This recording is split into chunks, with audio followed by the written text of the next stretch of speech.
Welcome back to another episode of Smooth Brain EDH. I'm kidding, this is Briefly Brain, except for it's on the Smooth Brain channel because we're doing a podcast today. Hi, it's Jason and Matt. Hello. This is so weird. I'm not normally on this podcast. What? So, brief explanation. Things got hectic for work-related stuff for the both of us, so we are doing a podcast to make sure we can still get a video to you, and it still be relevant. It's still incredibly relevant. We're totally not 2 weeks behind or anything. Don't worry. Yeah, I think we're still on course. We're still on course. There's just people might have stronger opinions about some things. Yeah. And if you have them, please leave them in the comment section. Thanks. Mm-hmm. Shall we start off with our wonderful tradition of monocolor commanders? Oh, absolutely. Like our first one here, and Anafenza, Unyielding Lineage. Anafenza is 2 in white for a 2/2 legendary creature spirit soldier, no longer human. Flash first strike. Whenever another non-token creature you control dies, Anafenza endures 2. Endures is a new keyword that is basically bolster, but it can put an XX spirit instead of putting counters on it. Yeah, so it's your choice of X number of counters onto the creature with the ability, or you make a 2/2 white spirit creature token. In this case, a 2/2. Scales up with the number of endures, so that's cool. Yep. But I think the highest endures that we have is a 3. That's a common or an uncommon in green or something like that. There is a rare in the set that can endure X. So you can go up above 3. Okay. Spicy. Yeah. Okay, so generally speaking, it's pretty obvious what we're doing here. We're doing sacrifice stuff. It says another non-token creature you controls dies. Okay, here we go. It also provides you the fodder to keep sacrificing if you would like. No, it doesn't. It specifically says non-token, Jason. Oh, I know. It doesn't go infinite. We're still doing sacrifice things. We just have to sacrifice, normal creatures. And use white's reanimation stuff. In mono white. Yes.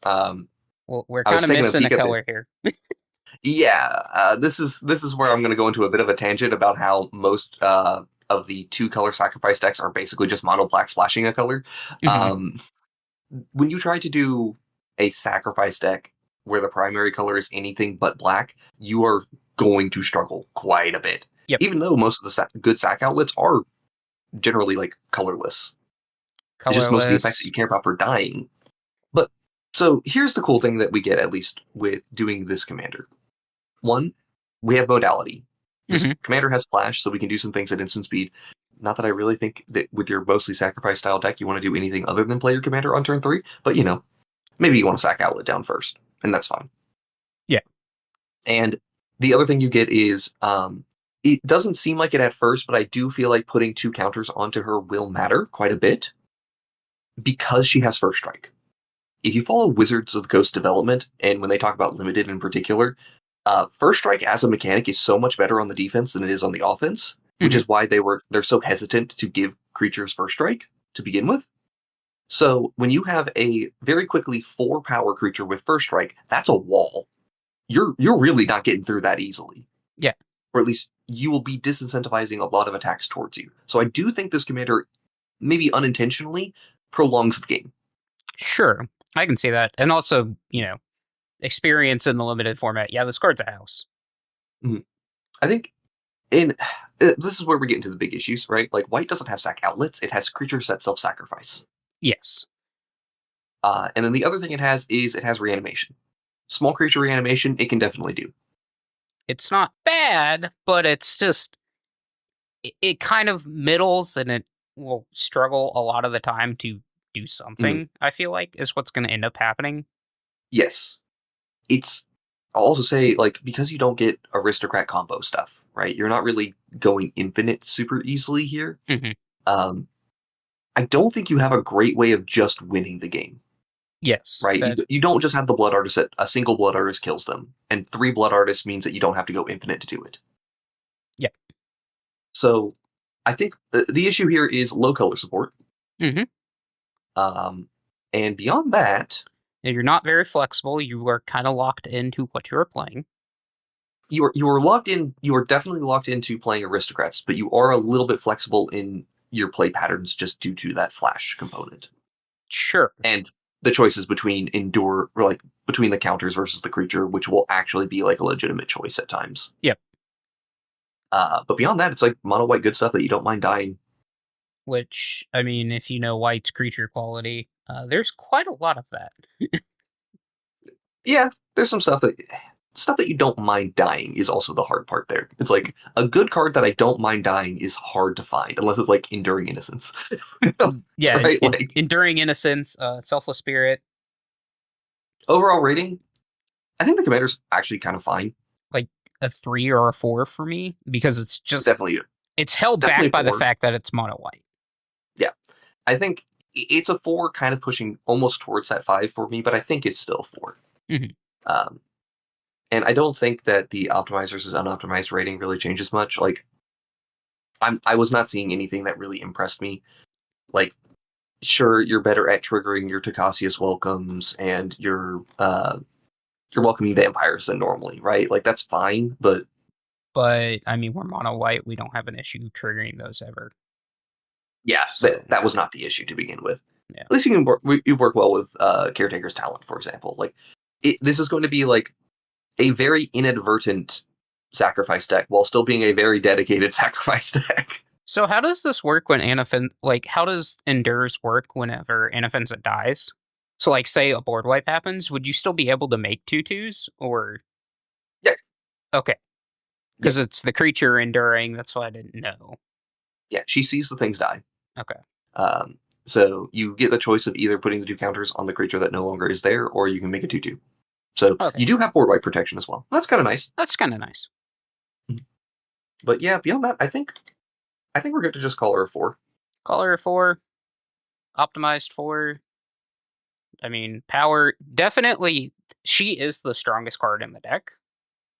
At like a 4. Yeah, probably. Like individual, like raw card quality. Yeah, I mean, aristocrat decks are synergy decks, so I think that's fair. That's fair. All right, on to Taigam.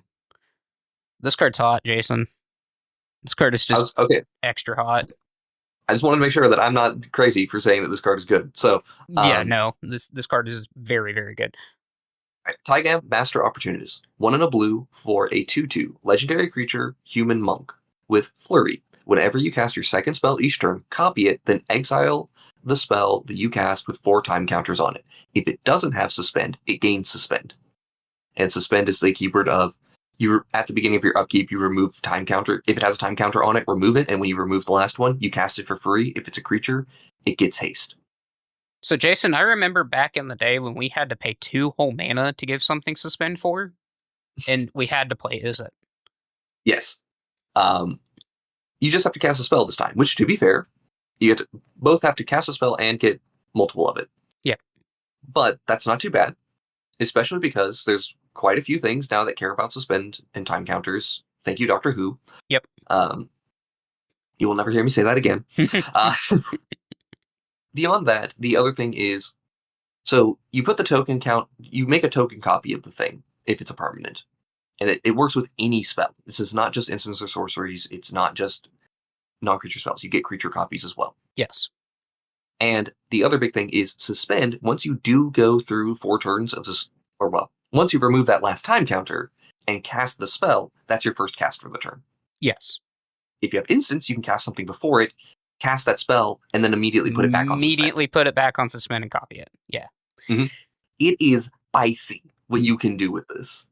Yeah, I heard you like the card Fairy Mastermind or Agent of Treachery. I heard you like casting those every 4 turns. Yeah. Because we're playing mono blue, guys. We have instants. I mean, so let's talk about the cute things you can do, right? Because we gotta play some bad cards to enable this. Sure. We're gonna play some 0 mana artifacts. We're gonna play Gitaxian Probe and our Urza's Baubles. You play Taigam on turn 2, and you go like, you know what? I have too many enablers. Let me play my Urza's Bauble. Draw 2. It's fine, right? Yeah. You set up for the next turn.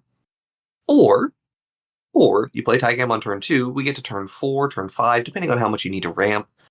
Or let's say you copy your ramp, because when I'll just say this now, I built a version of this deck that's all Eldrazi, and it was hilarious. Like, they're cast triggers, so like, I'm still getting the effect. What? Yeah, because everything is a cast. Oh my god. To be fair, you're copying the spell. You don't cast the copy, so like, you just made a token copy of the thing. It's basically the same as just casting it, but you have it on suspend, ready to go. And hey, if you ever cast an Ulamog the Despoiler or Defiler, yeah, the big one that has the big Chungus.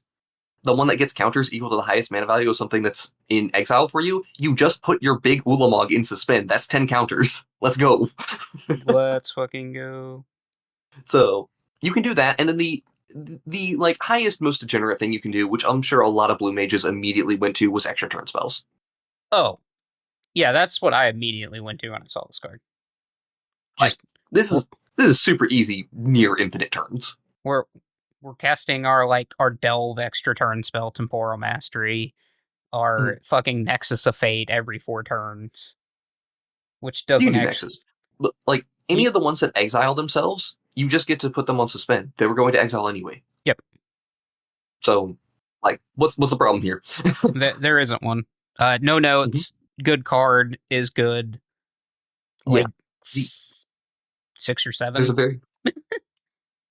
See the 6. I think Taigam does ask for a little bit from you. He does ask for being able to cast multiple cards in a turn. He's got a lot of versatility in how you get there, and I think he innately wants to be a big mana deck, and that ends up costing you on interaction. You can't play many counter spells in this deck because there's just no reason to play them. Like, they're not contributing to Taigam's game plan. Yep. Aside from just being generic removal. But, most decks play generic removal because they need to play generic removal, so it's not that bad to play a few. But I mean, if you can double spell on your opponent's turns, because it is each turn, so... Yes, you can also do this at instant speed. I'm just going to say now, support and flexibility on this commander is really high. Like, I think the support is a 10 out of 10. I think the flexibility, we are only having to commit to playing a few cards here and there. And again, I want to emphasize something as well.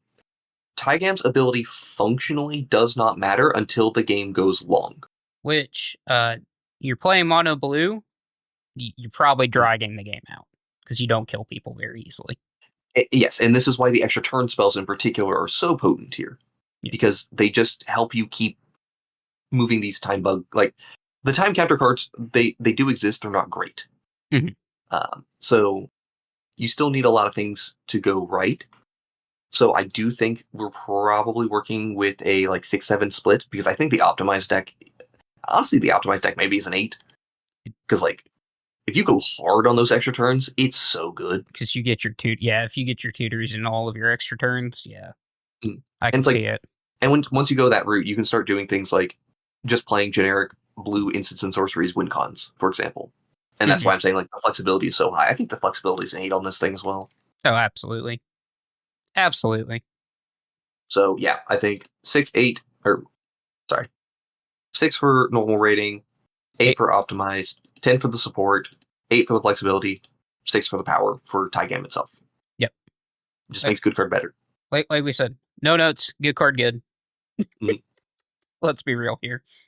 As for, look at how they massacred our girl. Here's Sidisi, Regent of Mire, 1 and a black for a 1/3 zombie snake warlock. She has tap, sacrifice a creature you control with mana value X other than Sidisi. Return target creature with mana value X+1 from your graveyard to the battlefield. Activate only as a sorcery. Yeah, so this card, it started out, they had me at the first half, Jason. Had me in the first half, yeah. And then they hit me with that activate only as a sorcery. And it suddenly became just okay. I somewhat disagree. Not entirely, just somewhat. I don't think the sorcery speed restriction matters that much, as the Birthing Pod cards have been good at sorcery speed restrictions to begin with. But the benefits of the Birthing Pod cards are they're in more decks. You tutor out of your library, whereas this one is specifically graveyard. Correct. That said, CDC is a card that, I'll just get this out of the way, I think it's much better in 99 than in the Command Zone. 100%. I am legitimately interested in playing this in a few decks for well, none of my personal ones, but brewing some things going forward. But as for how this one plays out, we're going pretty heavy on the mono black discard, self-mill sort of thing. And then we're doing the aristocrats things to build up. We're kind of just playing a nutrition game again. Mm-hmm. We're not going to get too many of the untap effects, I don't think. We get none of the untap effects in mono black. Unless we can make her an artifact. That's the only way I can see of untapping Sidisi. Yeah, because even the generic untapping creatures are primarily in green and white. Yep. And I mean untapping every turn sort of things, which you don't care about because sorcerers beat on this guy. Yep. Yeah, it's just kind of fine. Unfortunately, I think it's really cool. I like the inevitability of it. We come from way up here with all the other Sidisis, mm-hmm. and the Sidisi's barely on the screen. Yeah, and a reminder that Thonian Nightmare is one of my favorite cards of all time. Mm-hmm. This is not Thonian Nightmare as a comparable card. It is competing against that slot, as far as I'm concerned. So this is just worse than Thonian Nightmare, unfortunately. Yes. Yeah, so even in the 99 has something going against it. Although I'm not going to complain about having a second Thonian Nightmare. No, absolutely not. You shouldn't. Yeah, I think this is fine. It's this is fine. This is and again, because we're playing mono black and this is really good color support for everything we want to be doing here, aside from untapping. It's probably still a 4. Probably still maybe a 3. I don't know. Just the ask are a little bit, because it's also surprisingly hard in mono black to fill your graveyard, as weird as it sounds. That is true. Blue is the better for mill. Also, green has gotten a lot better at self-milling as well. Yeah, the lack a little bit weird at it. The lack of dredge is what kind of stops this from being very good. Yeah, because how many dredge cards does this even have? 3 in total to work with? You've got Dakmor Salvage, you've got Stinkweed Imp, and then you've got one more that I can't remember off the top of my head. Golgari Thug. Yeah, so you got 3. There might be one more that's a Dredge 2 or something like that that's really bad, but I think it's not I know it's not Golgari Brown Scales, but I think it's on about the same par as that card. Yeah, so it's okay, but I think I do think it's kind of meh. That's fine. I'm not too worried on it. I think we can say it's a 2-drop commander. We know how good 2-drop commanders are just because of how quickly they get online and what cards they enable. Sure, but you really have to think about this as a turn 4 commander, because in order to have these stuff set up for Sidisi to actually do something, you're probably talking turn 4 before it's actively even thinking about being online. Fair point. Yeah, most situations you could have the lucky situations of a turn 1 drop, turn 2 Sidisi, turn 3 fill your graveyard, sacrifice, get a 2-drop.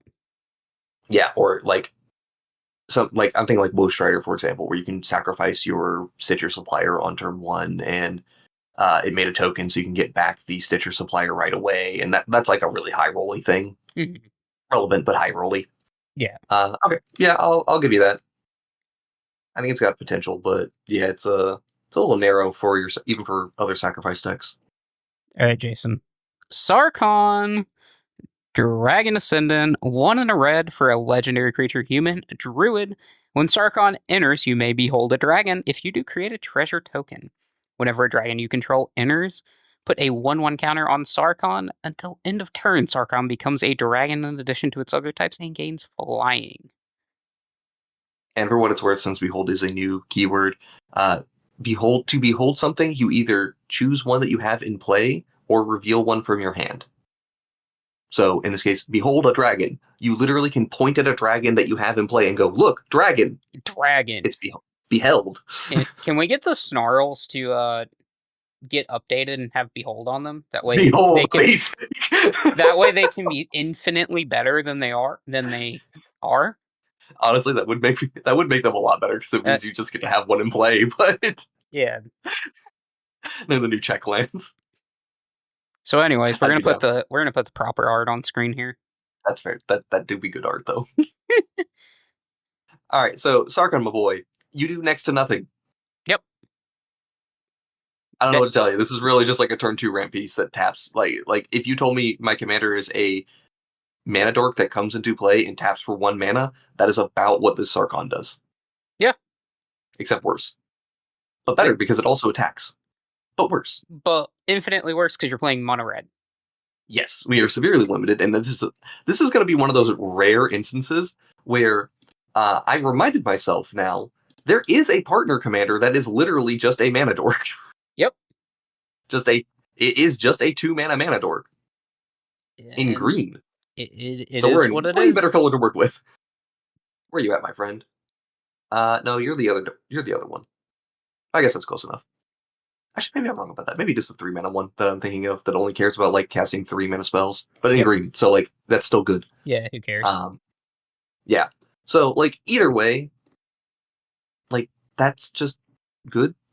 Like that's fine. It's a partner. It gets a whole nother commander and another color to go with. Unfortunately, mono red. Here's the list of strikes: mono red, dragons, and then literally does nothing else. So you got the 3 horsemen of bad mono red commander already there. That's kind of true. Getting baited by dragons so often. Not that dragons are bad or anything. We'll talk about more dragons later, but mono red dragons are a little bit rough. So, boy, 2? Yeah, 2. Yeah, I will give the credit of you do attack and you make a treasure. Sure. I do think Sarkhan's being propped up by the commander, or not by the commander, by the support in the 99. So I'm saying like you have a 10 out of 10 support. Genuinely, you have all the dragons you could ever want. Mm-hmm. The flexibility of the deck is just like a 2, though. Like we don't have a lot of options here. Yeah. So like I can display you a Lathis on turn 2. It's gonna be turn 4 if I'm lucky on getting land drops to before I'm casting a dragon. Oh yeah, since we're here, and we just mentioned Lathis, we haven't updated her in a while. I want to make an update, a very, very small update to Lathis. She's currently 3 normal, 3 optimize, 9 support, 2 flexibility, 3 power. She was a 7 for her support. I would like to change that to a 9 and nothing else. Sure.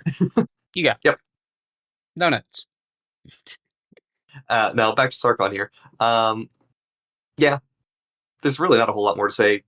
2 normal, 2 optimized, 10 for the support, because like at least you get to work with treasures and do some of that stuff. Maybe you have all the dragons in the world and you don't have to worry about ramping quite as hard as like Lathis has to. 2 for the flexibility because not that much to work with here. Non-existent. At least there is a little bit of overlap between dragons and treasures, which is like a little bit of a glue piece here. Mm-hmm. A tiny glue piece. It's just you're missing so much by being stuck to red. Yeah. And you're not making an extra body is the other issue. Yes. You're not really getting something that sticks around here. You're just making a treasure. Mm-hmm. And, the commander that attacks is a 3/3 and then a 4/4 and maybe a 5/5. Like, once you get up to 5/5, I think Sarkhan attacking is something that's worth noting. But, like, Sarkhan's power itself is kind of just a 1. You're so dependent on casting these dragons and making sure that they work. And Sarkhan only contributes to the casting of 1 of them. So it's a small tempo thing. Now, if we want to talk Sarkhan in the 99, then it's hot. It can kind of glue some of these like is it dragons together? Oh, okay. Yeah. Okay, specifically the ones that care about treasures as well. Yes, I will give you something there. Like as being a Ganax partner, or Lathis still wants the treasures just to cast the dragon in the first place. Sure. So I take my dockside any day, though. Well, we're probably never getting that back. And we should, but well, we shouldn't. All right, let's go on to the significantly more interesting mono red commander. All right, here you go. Tersa Lightshatter.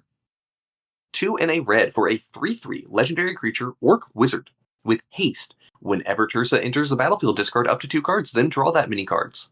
And whenever Tersa attacks, if there are 7 or more cards in your graveyard, exile a card at random from your graveyard. You may play that card this turn. God, this card's so interesting. Nice. spice, and I really like this commander. I'm not going to give it a high rating. I will clarify that now. But we have been getting we've getting so close to like a really good mono red discard core. Yes. And this is a commander that, and again, part of the reason why I'm not saying that I'm going to give her a super high rating is because she only discards once. But she does benefit from the discarding, which is something we've needed. We've needed something that really is the payout for discarding in mono red. Yep. And I think this is a reasonable payout, especially if you have the ability to control your graveyard at all. A little tough in mono red to do that. But, like, I mean, we have enough fluting style of effects.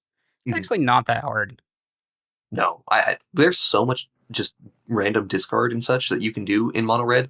Is it the highest quality? No. But it exists. Is that not good enough for you, Jason?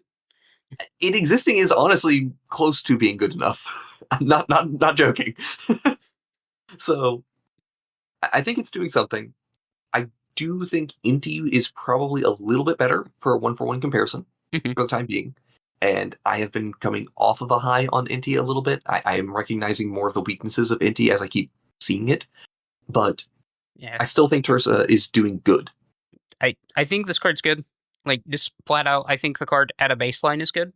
It is going to get held back by the fact that mono red discard still needs like 1 or 2 extra good cards. Yes. This is like the first out of the 5-piece puzzle for mono red discard being good. Yeah, I think there's a couple more things that we're missing. One, I think we need just like a consistent draw engine piece, like a Inti does it, but I would just like an enchantment that just discards a card every turn and draws a card. Yep. Like, that's it. Just on your upkeep, do that. Give me the Phyrexian Arena equivalent that does that. It could use something that is big and does like a big splashy discard effect and benefits from discarding as well as a bridge piece. And then the other thing it needs is red as a whole could use a little bit better of persisting mana. Yeah. And just to point this out, this is both a problem with Inti and Tersa. You still have to cast the card. You still have to pay mana. Yes. So these two really want to build up their mana here. So as a result, in the rare situation of 1-for-1 comparisons with commanders, because I really like to try to avoid doing that, I do want to just reference Inti's rating and say how Inti is a 4 normal, 4 optimize, 7 support, 2 flexibility, 5 power. And I'm going to update that real quick because I don't think Inti is that much more powerful than the support pieces, and I do think the support pieces have gotten a little bit better. Yep. So I would like to change it so that the support is an 8 and the power is a 4. But I think Inti still barely holds out as a 4 overall. Yeah, I think this card is about on the same like raw power level, and I'm gonna hedge my bet on just go ahead and giving the 4 because we've seen now 2 sets in a row that care about red discarding stuff. I imagine. Okay, I see what you're saying there. I think I would actually prefer to put her as a 3. Okay. I do think she's a little bit weaker than Inti, because Inti is also that repeat discard synergy for me, and a 2-mana commander. Sure. But I do think that she's close.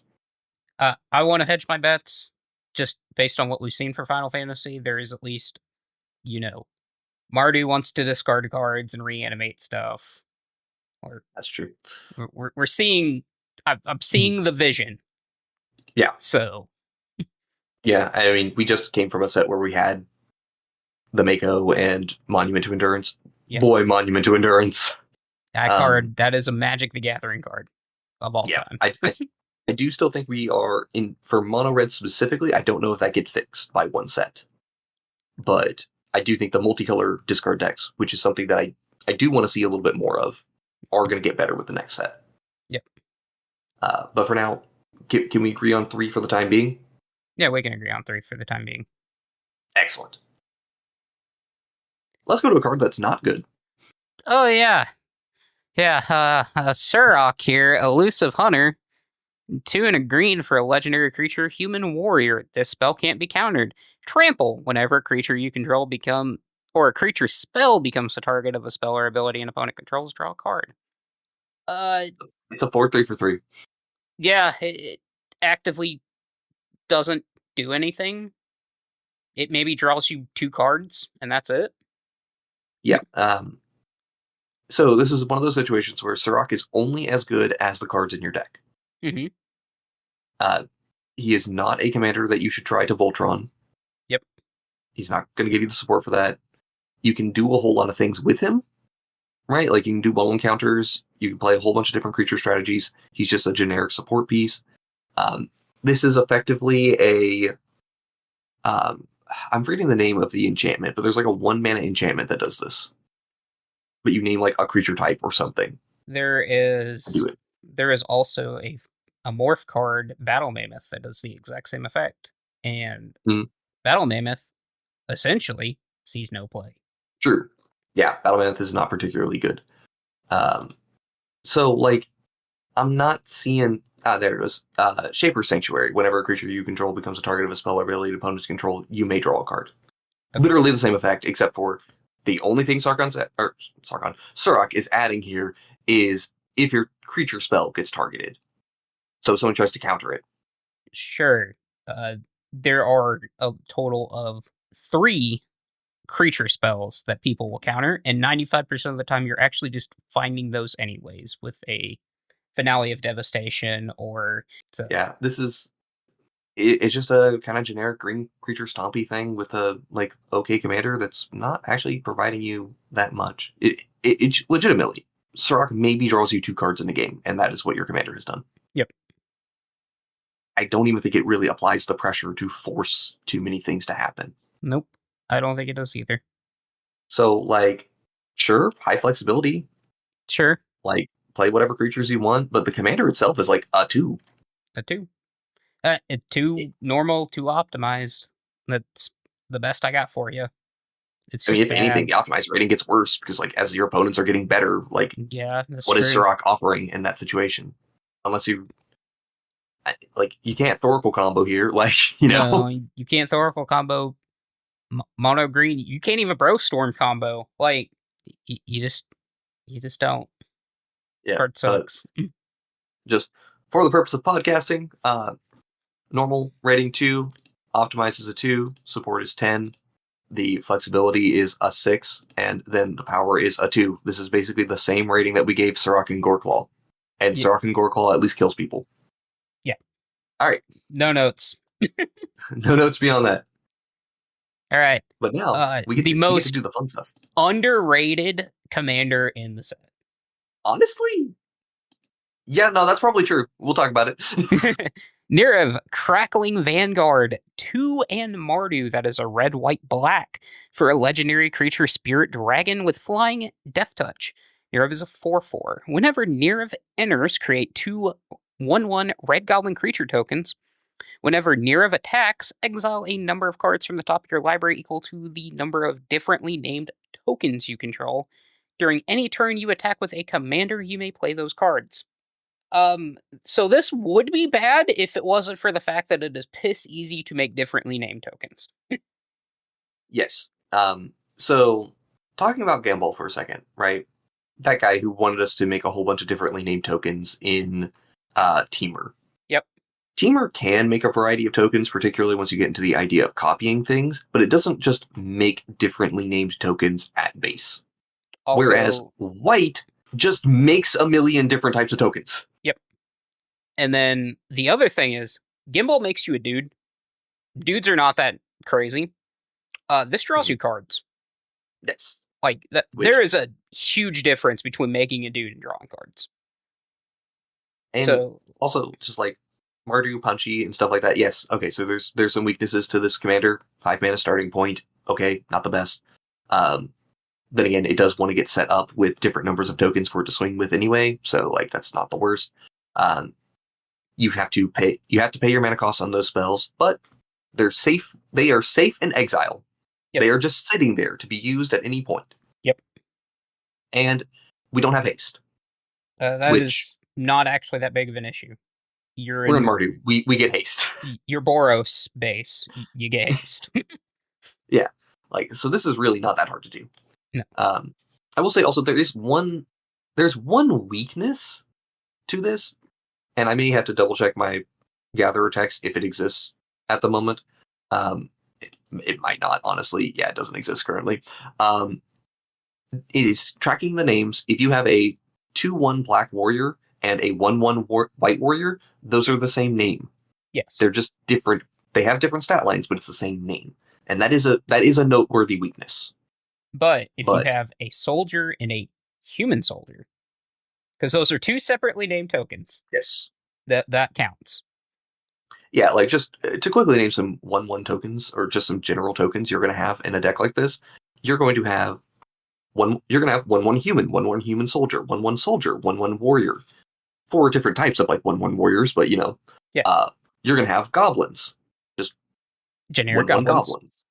You may have yourself a snake or a dragon from just something that you've randomly created. You're going to have treasure tokens in these decks. Yep. Boy, are you going to have treasure tokens. You're going to have clue tokens. Yeah, you'll probably get some clues in there. Yep. And with red, you can also do the whole cloning of something and just making temporary clones.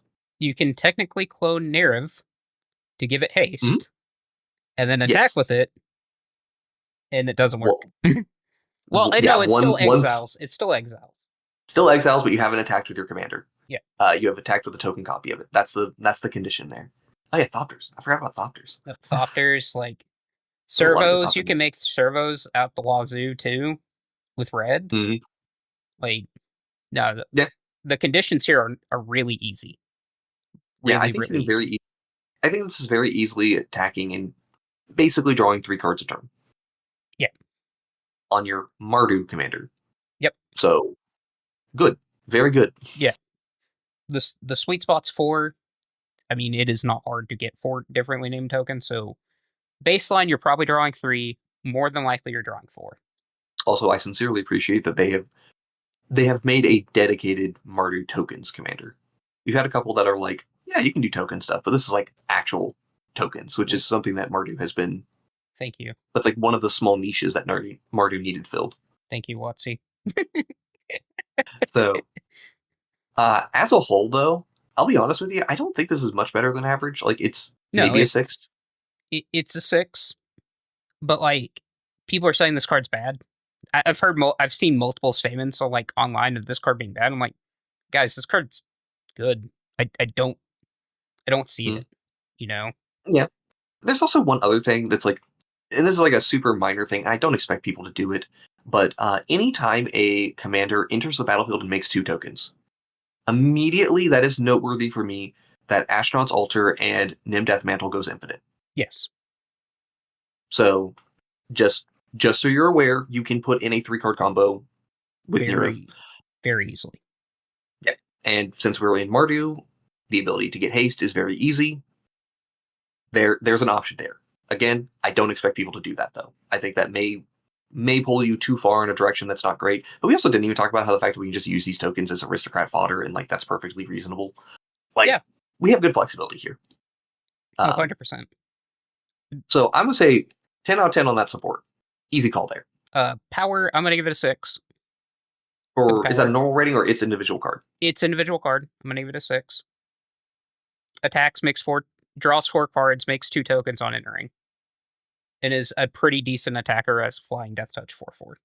Well, at base it only draws 1 just on its own card, but sure. Yeah, that's fine. I think it's fine. And I don't think normal versus optimized changes too much. Nope, I think they're both a 6. Yeah, flexibility is in the gutter though. We have 1 build. Yeah, we're playing the token spam. We're playing as many ways as we can to make differently named tokens and attack with them. Mm-hmm. And maybe we get the option to do a little bit of combo-y stuff in there. Maybe. So I'm going to go 6/6. So we got normal optimized there. 10 on support, 1 on flexibility, 6 on power. Yep. Sounds good to me. Sounds very good. Okay, next Neriv. Anyways, Neriv 2 Electric Boogaloo. Alright, Neriv Heart of the Storm. 1 in a Mardu for a 4/5 legendary creature spirit dragon with flying, and if a creature you control that enters the battlefield If a creature you control that entered the battlefield this turn would deal damage, it deals twice that much damage instead. Okay. Yeah. This is a hard one to crack. This card innately is very strong. That being said, it is incredibly hard to build around. The conditions for success are difficult. Yes. As obviously a 4-mana creature that says double your damage is always something noteworthy. We saw Sulfim and knew what we could start doing. We saw Opir Axonil and knew what we could start doing. But even with adding extra colors, this is hard. Yes. We are essentially triple conditioned in this card. Double to triple condition. Yep. Creature, enter the battlefield, dealt its damage. Dealing damage either relies on its trigger or on its attacking. Yep. And it not being blocked, which can be a 4th condition if you view it that way. That's a lot of conditions to go right. But also Neriv enter with haste and deals 8 damage. So like yeah. Yeah, and also if you have weight, because there's multiple ways of giving double strike. Mm-hmm. Yeah, they can just kill people. Yeah. This is also like another like small conditional thing that's worth noting is to accomplish this, a lot of this is going to be higher mana cost cards. I'm going to name off a couple real quick, but I would like to point out Mardu Siegebreaker, which is potentially the best card in your deck for doing this. Yep. That's a 4-mana spell. It makes you a token every turn that's tapped and attacking, so like golden. Yep. But that's a little bit limited. The good cards with Myriad, most of the good ones there are 4 to 5 mana, with something like Battle Angels of Tyr and Goldlust Triad. Yep. Both pretty solid, but a little bit questionable. And then you're getting stuff like, okay, what if you want something that's lower cost? Making tokens with haste. Let's say we're going to work with our Urabrass Forge, and Urabrass Forge will scale up great with this one, but you have to get it on turn 3 for it to work, for it to really be effective. And then, like, we've got our Goblin package, so the Rabble Master, Legion War Boss. Like, those are one power things, right? Sure, but it is still 2 damage going through. It does add up. Yeah, it adds up. So you're going to have to invest a lot into mana, and then you're going to have to invest a lot into either creatures that make token copies of something, essentially, or makes a token every turn, or has big ETB damage. Fortunately, there are stuff like Warstorm Surge that exist, which Warstorm Surge actually makes the creature deal the damage. Yep. So that's really important. And we've gotten plenty of, we have like 2 or 3 things that we reasonably want to play that are like 4-drop creatures that when a creature enters the battlefield under control gets +2/+0 in haste or +X something in haste. That's like Enduring Courage being the most recent one. Enduring Courage. There's a new one it's not new, I'm sorry. But there's like a goblin that gives +2/+0 in haste. So I know the Ogre Battle Driver, for example. Yes. Yeah. Yeah. So it's interesting. There's good options here. One funny thing you can do, one funny relay late game combo you can do, is you can play a big dumb powered thing and then Chandra's Ignition it. True. You build up enough mana for that, and like a big dumb, big dumb creature. I also want to shout out that I cannot remember who was doing this in our Discord, but somebody had a creative idea, and I feel it's worth pointing out, is Neriv does do an interesting option if you wanted to do something like a Mardu Storm deck with flicker elements. Because if you keep flickering your Gutter Snipe, that way you just reset it for the turn and keep going. That's funny. It's still a little hard, but that's like saying, hey, my Gutter Snipe is now an Ohir Actionil. And like, funny. That's pretty good. I thought you were going to go with the spice of Warstorm Surge plus Flicker. Oh, no, that works too. Yeah, there are options here, and that's the important thing for a deck like this that's really hard to crack. Like, we have really good support, and we have flexibility. It's just hard to sort it out. Yep. So I'm going to go with a 10 on the support and a 5 on the flexibility. Yeah, that sounds about right. How good is it, though? Yeah, 3-4, because it's incredibly hard to build. Yeah. That's where I'm leaning to. And honestly, I'm tempted to say that Nerev's power itself is a 3. Yep. Because it's just like it doesn't do anything the turn it comes down. That's unsurprising. But it's not guaranteed to do anything the turn it comes down. In fact, it's not guaranteed to do anything during a game. It can, in fact, just sit there and be a 4/5. Yeah, which will it's happen. A lot of conditions. Which will happen in vast majority of games. Yeah. So I think giving it its own power as a 3 is actually fair here. Oh yeah. Yeah. All right. We've addressed the dragon. All right, let's talk about my man, the myth, the legend. My favorite commander in the set. I think he's a spicy boy. Zurgo Stormrender. We are a full Mardu for a 3/3 legendary creature orc warrior. Is this an Najeela card? Yes. It has mobilize 1, so what this means is whenever this creature attacks, it creates a tapped and attacking 1/1 red warrior creature token, sacrifice it at the beginning of the next end step. And whenever a creature token you control leaves the battlefield, draw a card if it was attacking. Otherwise, each opponent loses 1 life. Okay, we have gotten so much combat aristocrat stuff. And this is like the penultimate piece that combines them all together. We get our good punchies. You get your Adelines in here. Sacrifice them for value. It's good to go, baby. We don't care if they survive. We just want them to do damage. We get our really funny cards, like Stadium Highliner or Avenger of the Fallen, that just make a shit ton of dudes that sacrifice at the end step. Mm-hmm. And the conditions are, though, we still need to be able to attack. So we do have to get our combat support pieces in here. And, it is honestly a little bit questionable how much you even need to go down the aristocrats route. You could genuinely do this as full aggro versus full aristocrats, and those be 2 separate decks. I built this because I just bought the precon and upgraded it slightly. I did more of a punchies focus with like Bartolome and the I've got it in front of me. Zahur. Those are my 2 extra sacrifice outlets from what was there. Mm-hmm. But Zahur's kind of sick here. Honestly, you're gonna get max speed pretty quick. Yep. Okay. I just think this card is really fucking good. Like genuinely really fucking good. Mm-hmm. Yeah, the one big weakness of this is that it only cares about tokens. Yep. Can't emphasize that enough. As much as we love our aristocrat strategies, but noteworthy, a lot of your infinite combos don't involve tokens. Yep. It involves a creature.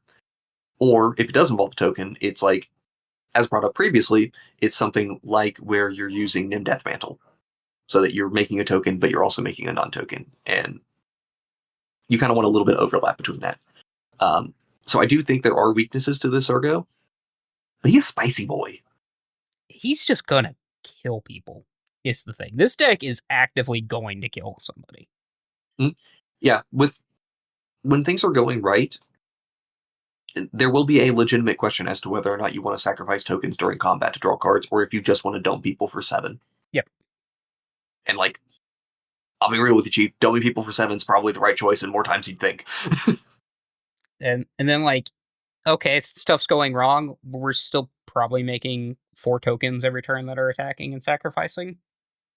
I'll sacrifice them in combat to draw some cards.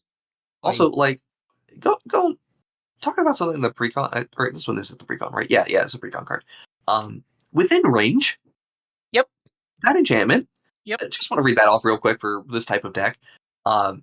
It's 3 and a black for a enchantment. When this enchantment enters, you make 2 red warrior creature tokens, and whenever you attack, each opponent loses life equal to the number of creatures attacking them. Yeah. Boy, with a deck like this where you are mobilizing, and also one nice thing about mobilize, this is like a small niche thing.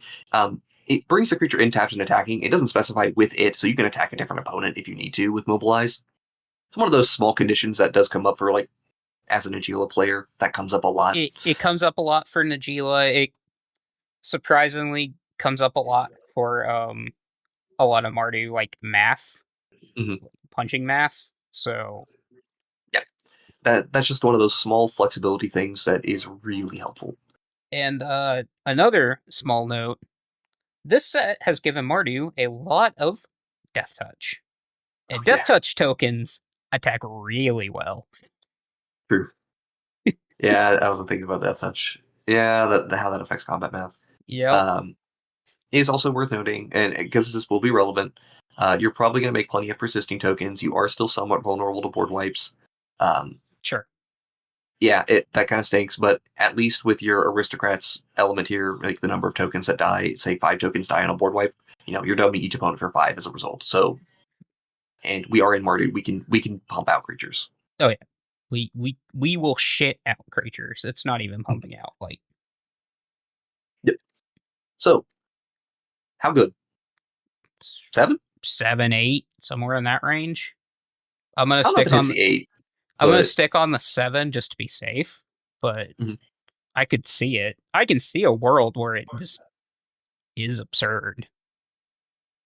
Yeah, I can see the world where it just kills people really, really fast. Yeah, no, I think that's fine. Also, because we're here, and I just happened to see Vihan here. We have Vihan as a 7/7/10/3/7, and this is pre-ban. 1 year ago at this point. I think I undervalued its flexibility. I think it's a little more flexible than I gave it credit for. I think I have a 4 on the flexibility instead of a 3. Unfortunately, it lost its lost Dockside. It lost its major piece, which is it lost its best card by far. I think that brings it down to a 6. But I don't think it's just kind of a Rip Dockside thing. It brought down the power level a little bit. Yeah. I think Vihan is still very good, and as a result, it kind of lost a piece of its support.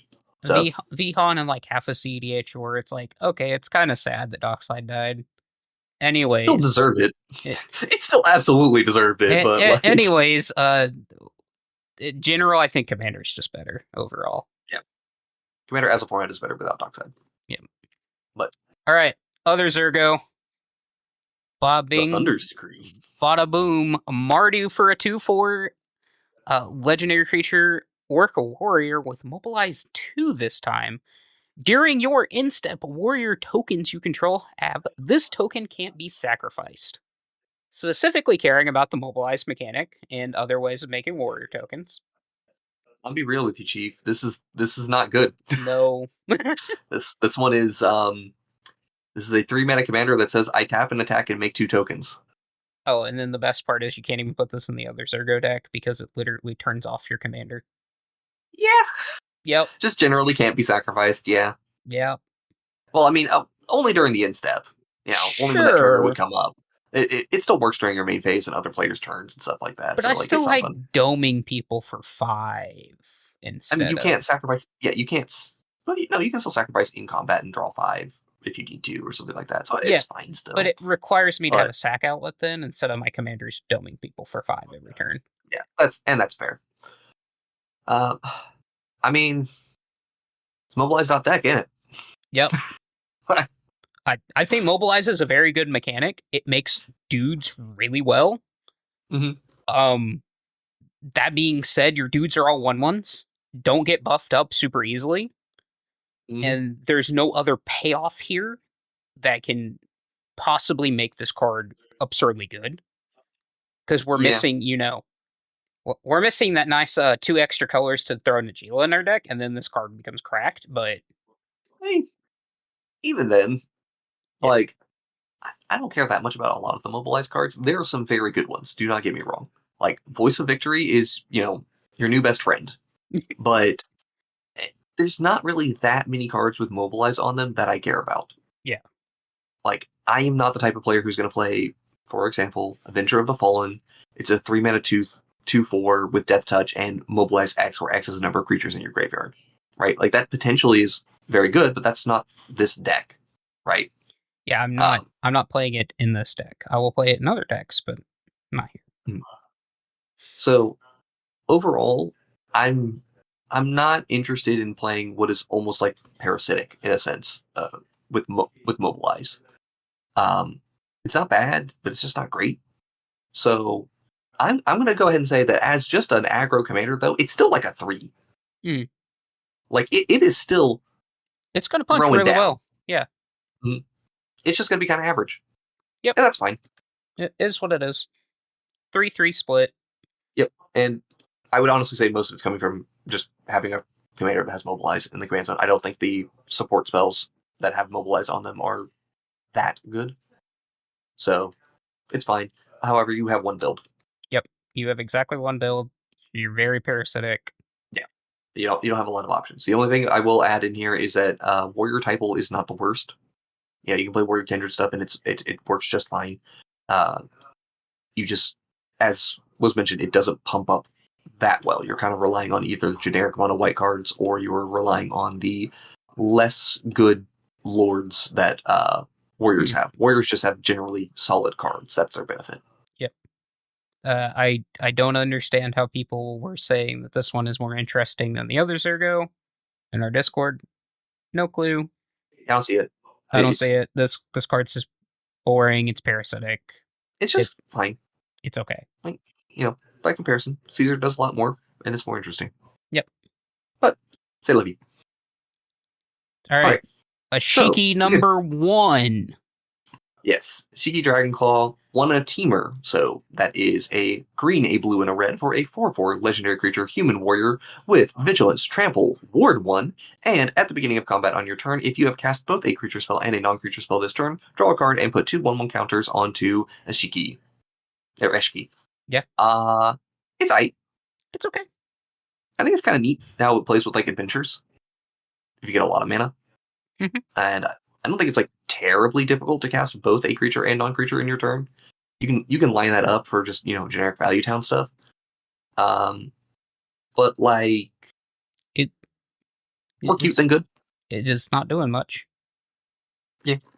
So I would like to just say because this is like a weird comparison, but I do want to bring it up. So talking about the early Anafenza from earlier, right, with the ability to scale up being a relevant thing, I do acknowledge that 2 counters is more relevant than people will probably give it credit for. This thing punching for 6 very easily, and then punching for 8, and then punching for 10, like that's going to matter. Mm-hmm. You don't need to trigger this a ton of times before you can just stop worrying about triggering her every turn. Yeah. So it's fine. It's solid. It just kind of does general teamer things with a little bit of interest in there. Mm-hmm. And she may stumble over her own ability occasionally. Yeah. I think it's fine. I think it's good. I mean, it is generic teamer, the deck, which... Yeah. Yeah, I mean, not much to say on that. There's only so bad you can get with generic teamer, the deck, unfortunately. I'll just pull up the quote from Flubs here. It's teamer bullshit. It's probably a 7. Although in this case... It's probably like a 5 or a 6. Because it can stand on itself. Yeah, I was thinking like 5 in some cases, especially when compared to other teamer, it maybe goes down to a 4, but I think 5 is the fair spot for it. Does it have full support? Yeah, I mean, creatures that enter the battlefield give you Snapcaster elements, the ability to rebuy spells, instants and sorceries that tutor out creatures, you get to just cast them. So yeah, support's up to 10. The new Harmonized mechanic is really good in this deck, so... Mm-hmm. Yeah, although again, like, there's not a ton of cards with Harmonize I would want to play with this. Mm-hmm. Not that it's bad, it's just the cards themselves with Harmonize are probably less good than the ones with Flashback. And Flashback already has some issues. Yeah. Or in terms of raw power, but I digress on that. Play Lear or something. Yeah, like, I think it's 5 normal, 5 optimized. Support, probably like an 8 or a 9. I'd give it the 9 then. Yeah. Flexibility. Flexibility 4, I would say. Yeah. Like, it's got some options for how do you cast a creature and non-creature between, like, Adventures, Omens, and just, like, Flashback versus even doing, like, artifacts. You can do, like, an artifact build where you play non-artifacts and artifact creatures and care about that. Although that's a weird build. Maybe there's something cooking there, but... Yeah, it's still kind of eh. Yeah, but I think Eshki is solid. Like, she herself is a 5. Yep. For her own power. That's it. I don't have a lot more to say on that one. All right, Jason, let's get to the strongest card in the set. The random teamer bullshit go, also known as Eshki Teamer's Roar. Green, blue, red for a 2/2 human warrior legendary creature. Whenever you cast a creature spell, put a 1/1 counter on Eshki. if that spell's power is 4 or greater, draw a card. And then if its power is 6 or greater, you Chandra's Ignition. Just each opponent, but yeah. Force of Savagery, really. To be fair, I did recommend that in case you were looking for it, but yep. Yeah, this is actually just kind of hilariously good. Like, I think Ethan looked at the deck list I made for him, was like, I fucking hate this, but why does it look like it'll work? Mm-hmm. Yeah, the fact that we're just ball lightnings deck and it actually made sense. Yeah. Going back into it though, if you cast a creature with power 4 or greater, draw a card. I mean, that's just good. That's just Temur does that. Temur does that in spades. Not even like does it. It almost every creature you want to cast in Temur has power 4 or greater. Yeah. Aside from like your small mana dorks or support pieces, most of your creatures are going to be 4 power or greater. This is real easy to do. At worst, your mana dorks also grow this commander. Make this commander generically big, and it is not hard to give keywords in Temur. Correct. And honestly, again, we don't even really care that much about the keywords because we get to get around combat. Yes.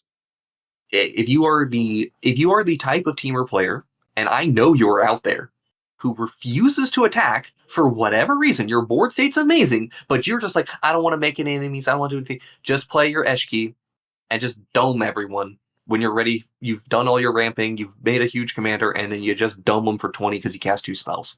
Yep. Just play this. Beyond that, support here is actually quite good. Yep. I mean, like there are 2 cards in particular I want to call out. One is Goreclaw. Yep. Because that's a 4-mana 4/3 that just makes it so all your creature spells cost 2 less, and she also pumps when she attacks, but that's not the important thing. The other one is the new card, Temur Battlecrier, which is Temur for a 4/3, and during your turn, spells you cast cost 1 less to cast for each creature you control with power 4 or greater. How convenient that this thing is already 4 power to make your spells cost less. What? No way! I'm just saying now, Temur Battlecrier decks have the tendency to just become creature storm decks. Yep. So, and she's drawing a card every time you cast one. Mm-hmm. I started to get into it when I was brewing this for a set release and had to pump the brakes because I was afraid it would completely ruin the recording. Yeah. Because it so easily can. And I know I called out the players who don't attack with their 4 power creatures, and I feel you. But for my players who do attack with 4 power creatures, hey, you're gonna just kill people, real quick. Turns out huge dudes, huge damage. It also is to be said that 4 is kind of the magic number for drawing cards in green. Mm-hmm. So it's very easy to go cast, draw, ATB, draw another card. You're turning everything into card advantage at that point, not just replacements. Mm-hmm. So we've been singing the praise. Let's talk some weaknesses real quick. As a kind of general thing on most Temur decks, you end up relying quite heavily on non-creature spells as your ramp pieces. Yes. Your Cultivates, your Godominate Reaches, and since your cards are generally going to be high mana cost, that means you do need to lean quite deeply into your creature or into your non-creature ramp still. But counterpoint, I do think you can do almost an entirely creature-based ramp strategy with this commander, and it still makes sense. It's just you may have some inconsistencies on your mana as a result then. Yeah, play your Farhaven Elves, play your Mana Dorks, because even though they're not power 4 or greater, Mana Dorks still greater commander. That there's something to be said about that. Yeah. Additionally, if you're going very heavy on creatures, then I should also mention, this is a deck that I would want to play at least 40 creatures in. Yep. 20, this is one of the things I've noticed in a lot of green decks, particularly, even not just the ones I build, but our resident mono green player. Even there, I'm constantly seeing a lot of green decks only actually have 25 creatures in them. Mm-hmm. They rely very heavily on non-creature support pieces. Since your commander is your support piece, you get to cut a lot of those and go very heavy on your creatures. 50 creature special. Let's go, Jason. Yes. Which again will put you a little vulnerable to board wipes compared to where other green decks will be. Sure. But that said, I don't know, man. You kind of just domed people for 15 while getting there, so, like, how much do I care? You saw it in this week's video, or the first Tarkir video. It kind of did just deal a lot of damage for being not a very good deck. So, yeah, I mean, I can only say positive things here for the most part. Like, I think our starting point is an 8. Yep. I think that's... Is it a 9? I think you can optimize it to a 9. I think you definitely can. You can make Creature Storm, like true Creature Storm. Yeah, I guess... Because we have our stupid Temur Battle Crier, remind me. Ancestral Statue is a 3/4, right? The famous combo piece with Animar. Yes. It's either a 3/4 or... I can't remember if it's a 4/4 or not. I think it's a 3/4, though. Also, fun fact, that's a Tarkir card. Yep. So, yes, 4 mana for a 3/4 Golem, and when it enters, you return a non-land permanent to your hand. You just return this, and because of Temur Battle Crier, you can cast this infinitely. That's the thing I was looking for. But all that does is create an infinitely large Eshki. That's not like a bad thing necessarily. It's just not drawing you cards in the process, which is the thing I wanted to see about if we could hit that critically. Now, counterpoint, we play Cloudstone Curio and two other artifact creatures that have 4 power. They each had 4. If they each have 4 power, like, I mean, if you want to just Frogmite people, or not Frogmite, but like Mirror Enforcer plus other Mirror Enforcers, because there's like 3 of them now. Unironically, we can just assemble. We have the technology, Jason. Yeah, we full blown have the technology to turn this into an artifact deck if we wanted to, and just kill people with artifact combo creatures. Again, positive things to say here. Like, and I don't think that's an unreasonable thing to do, even if just like normal creature beats is probably the better way to go. Mm-hmm. Like I said, I think we can get it to the 9 by optimizing it. I can see the world.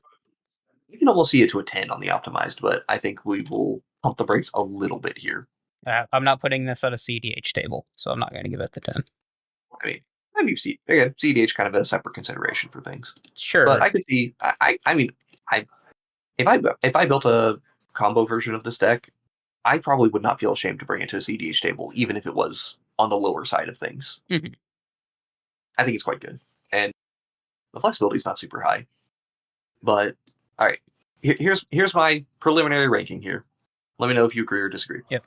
So 8 for normal, 9 for optimized. Mm-hmm. Support 10 out of 10, baby. Absolutely. Flexibility is a 3. You have to play creatures. Yeah, you have to play creatures. You have to aim for high power. Talking about that artifact build does give me some hope for some things, and talking about the flexibility you get with how much non-creature support you want to play. Mm-hmm. But like, fundamentally, you're not changing much here. Yep. And then the power for the commander itself is an 8. Yeah. Okay. I agree almost to 100%. Flexibility, I think, might actually could potentially be a point lower, but I don't think it goes lower. I think it goes higher, if anything.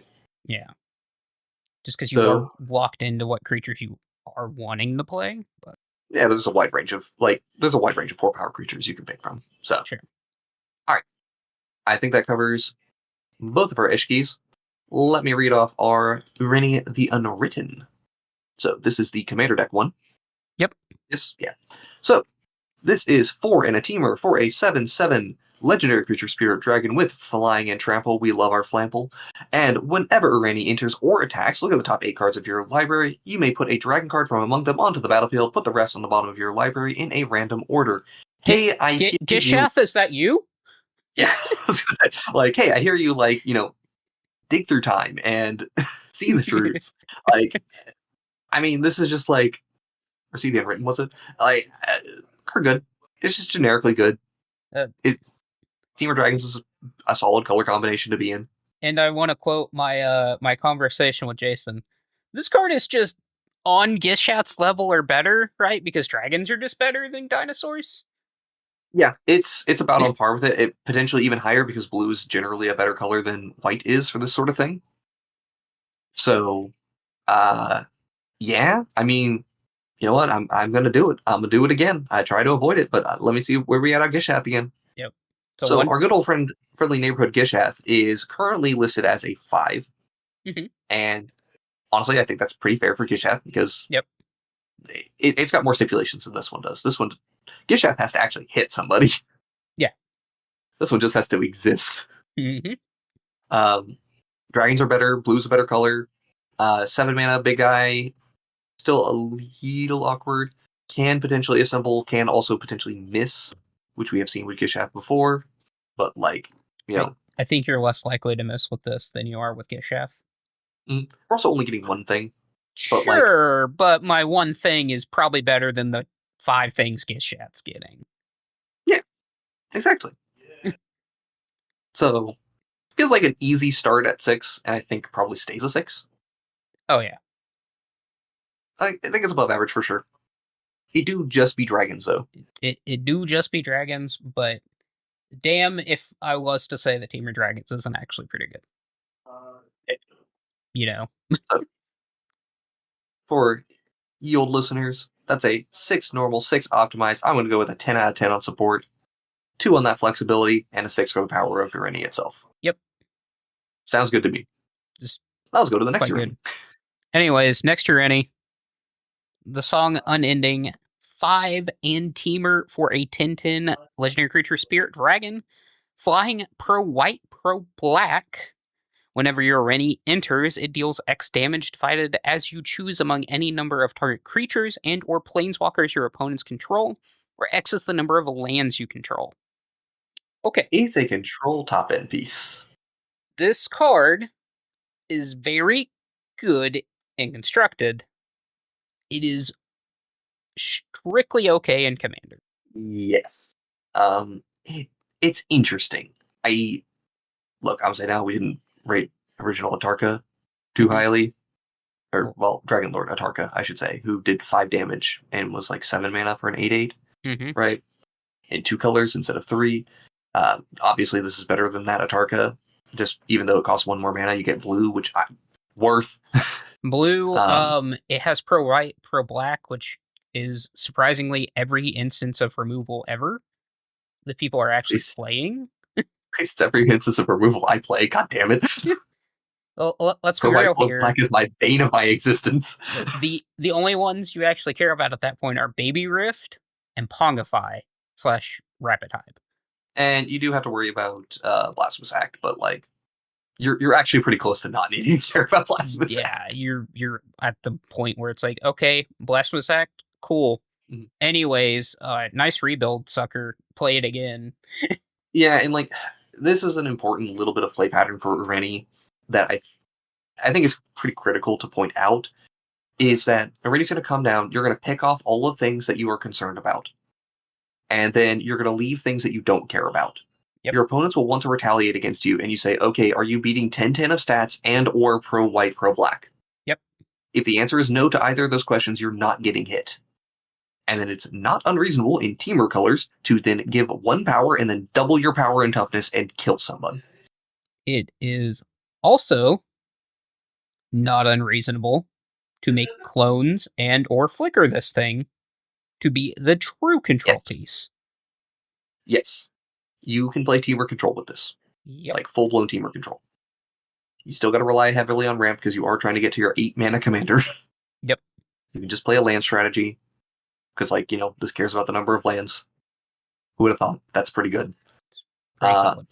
Honestly, though, it is still kind of generic in what it's doing. It's not like that. Obviously, this is me saying, it's not the most interesting card out there for me. Because, it's a big creature that controlled the board for a turn and then is allowing you to pivot into doing something else. Yep. That's kind of just fine to me. And I like it when my commander is the thing I've built around. So, I'm pointing out my biases here so that if I rate this too lowly, you know the reason why. Mm-hmm. But I will say, I do think it's a 5. Oh, easily. Easily a 5. I think what you get to work with is just good enough to be an average commander. Yeah, it is just the nice piece of top end for your Temur control deck. And this is going to be a slightly weird thing on the ratings here. So it drops down as other people's decks get better. That's maybe true with the optimized. With it being an optimized commander, maybe it gets worse. But I think the support pieces of just lands decks and whatnot is fine enough to keep up. Sure. Here's the weird thing. The support is not as good as I would like. Yeah, I can agree with that. Because, like, again, it's just lands. Like, lands is the thing that gets to support this, and then other random team or control pieces, and, green's not great at that part. It's good at the rank part of things. Although It's just... we did just get a new teamer board wipe that makes dudes on landfall, so... True. Oh, that's only a 3 damage board wipe. I thought it was 4. Oh, no, it is 3, because it has to not kill the other dragons. Yeah, it can't kill the dragons that it makes. For those unaware, we're talking about Dragonback Assault, which is 3 in a teamer for an enchantment. When it enters the battlefield, it deals 3 damage to each creature and each planeswalker, and it has landfall. So whenever land enters whenever a land enters under your control, dear lord, create a 4/4 dragon with flying. Which is it. The landfall make a dragon is the really spicy bit. The dealing 3 damage is kind of like the collateral to get there. Mm-hmm. I don't know if the full... If it technically gets full color support. I don't think it does. So, as weird as it is, this is one I'm gonna have to explain because it's not gonna add up. I want to say normal is 5, optimize is 5, 8 for the support, a 3 for the flexibility because we are still just getting to do control lands stuff. Yep. And then for the power of the individual card, it's a 6, which is higher than its average rating. Yeah.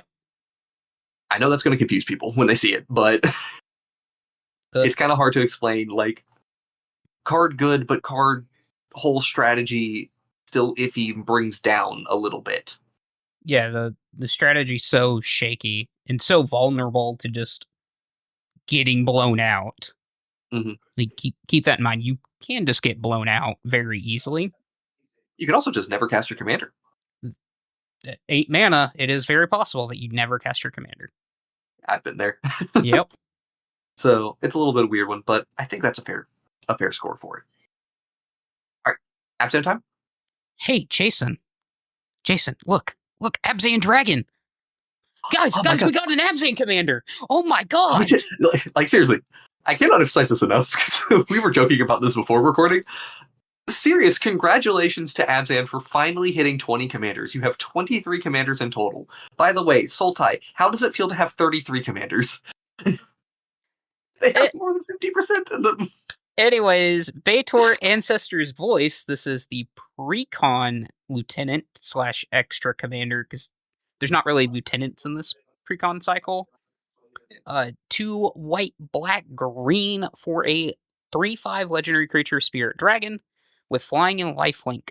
At the beginning of your instep, put a 1/1 or put a number of 1/1 counters on up to 1 target other creature you control, equal to the amount of life you've gained this turn. Then return up to 1 target creature card with mana value less than or equal to the amount of life you've lost this turn from your graveyard to the battlefield. If you gain life, you get counters on another creature. Very important, because you don't get to scale at Betor that way. Yep. And if you lost life, reanimate a creature. Look, that is Abzan of Abzan. This is all Abzan. This is the face of Abzan. This is Abzan the deck. Mm-hmm. It is so easy to both gain and lose life in white and black. It is not funny. There's some cards that will do that for you. Yep. You gain life equal to toughness and then lose life equal to power, or things like that. Stuff like this exists in Abzan, and it's very easy to do. And quite frankly, it's just a lot of fun. Yep. Quite simply, I don't really have a ton to say on this because it is in many ways Pylo creature to make this happen. But at the same time, it's it's one of those commanders where there's so many options with how you do it that we're going to get a very high flexibility score on this. It has 10 out of 10 on the color support. No question asked there. Oh, 100%. And how good is it actually? Definitely above average, for sure. How much beyond above average? Good question. Next question. We got to answer that one, unfortunately. I will say flexibility on this is it's good flexibility, a 5. Because it's you just have to gain life and lose life, which there's plenty of ways of doing that with just instants and sorceries. You don't even have to rely on your creatures to do it. Put how much you want to put your cards into your graveyard versus not. Like, it's fine. I do lean a little toward, just because, like, it do be kind of a slow, grindier piece that is dependent on the cards in play. I do lean a little towards Betor being like a 6. Sure. But I could also see arguments either up or down for it. I'm going to go on 6 because it is a 5-mana commander, even though it does something at your end step, which is nice. It's not a 5-mana do nothing. It at least will do something, more than likely. Oh, also, there's one other spicy thing that you can do with this, which I must call it a very specific card, Children of Corliss. Yep. So Children of Corliss is 1 white for a 1/1 human rebel cleric, and it has sacrificed Children of Corliss.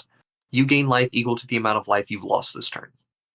So just resets you back, basically. Yep. This is notoriously used in Legacy when paired alongside Griselbrand, because, you draw 7 cards, you play a Children of Corliss, you sacrifice the Children of Corliss, you gain back the 7 life, you draw another 7 cards, you pay 1 mana, you reanimate the Children of Corliss, and this is a Legacy combo typically referred to as 10 Fins. Yep. Because we're going to kill you with this is going to kill you with the Tendrils of Agony. It's just the funny part of it. We're going through all this reanimation and chain stuff just to go and Storm kill. And Storm. So, if you build your deck to abuse Children of Corliss, because this is a free reanimation for it, you can do some really silly things. Yep. What exactly those things are, I don't know, honestly. I haven't seen enough of it, aside from doing, like, Doom Whisperer to set up combo stuff. I'm just happy that, like, we finally got an Abzan commander that feels like Abzan. Not like half of Abzan. Not like a quarter of Abzan. This is Abzan. Like, the entirety of Abzan. Or, like, a good, solid chunk of Abzan. Because there's one complaint we will still have about Abzan is they don't break out of their shell too easily. They still operate within it, but at least this one's all-encompassing. Yep. Back to it. I still think it's probably a 6, even with the combo considerations. There may be something, like, is there an optimized rating here that we want to do, like, benefit of the doubt 7, or just leave it at 6 still? So I'm going to go normal 6, optimized 7. Support, you have support for days, so a 10. Let's 10 out of 10 on that. Your flexibility, you get access to every single Abzan card ever. Pretty much.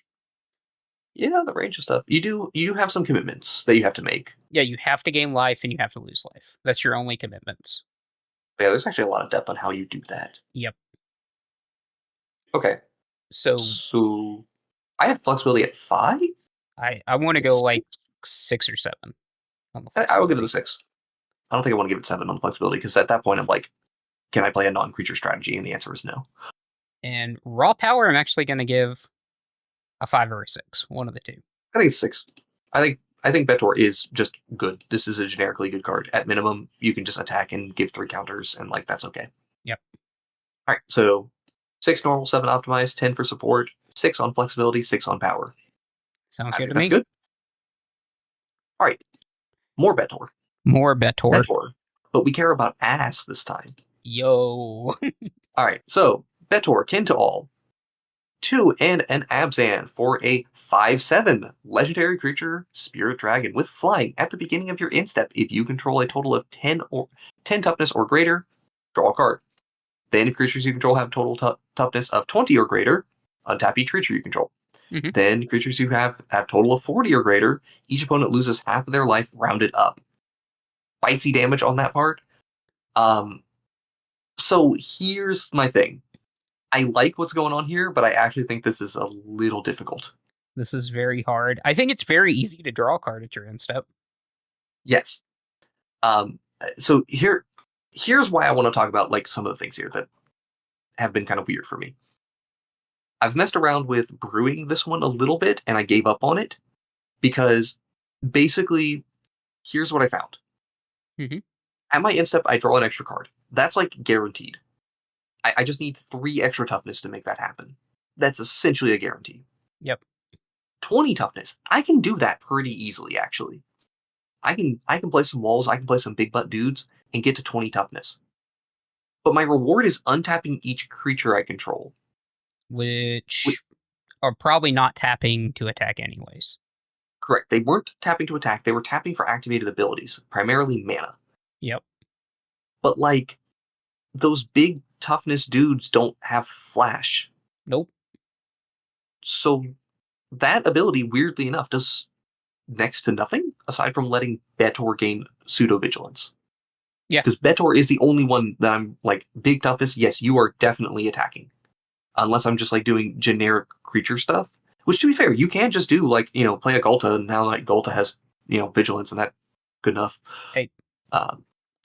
It's so weird because this card reads way better than it actually is. Mm-hmm.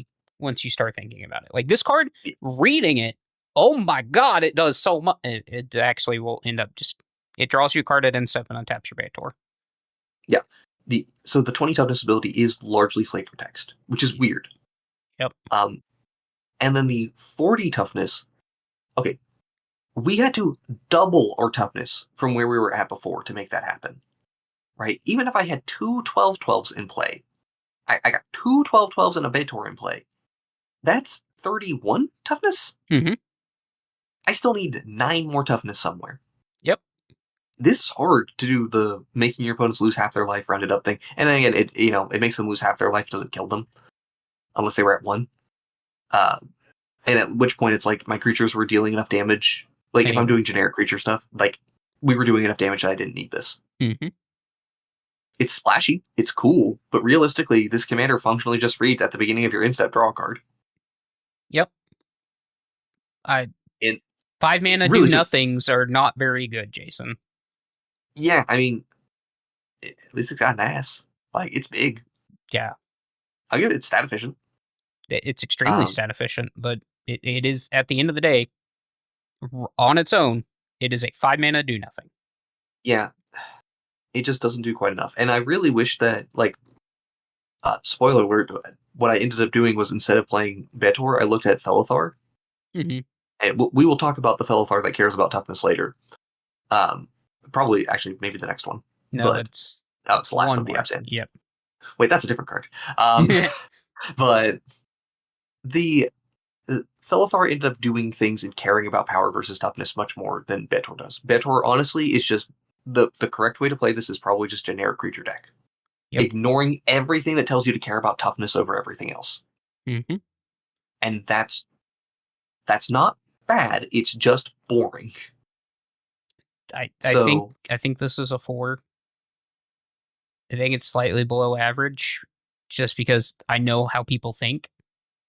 Okay, I think if you play this as a toughness deck, it's a 3. Yeah.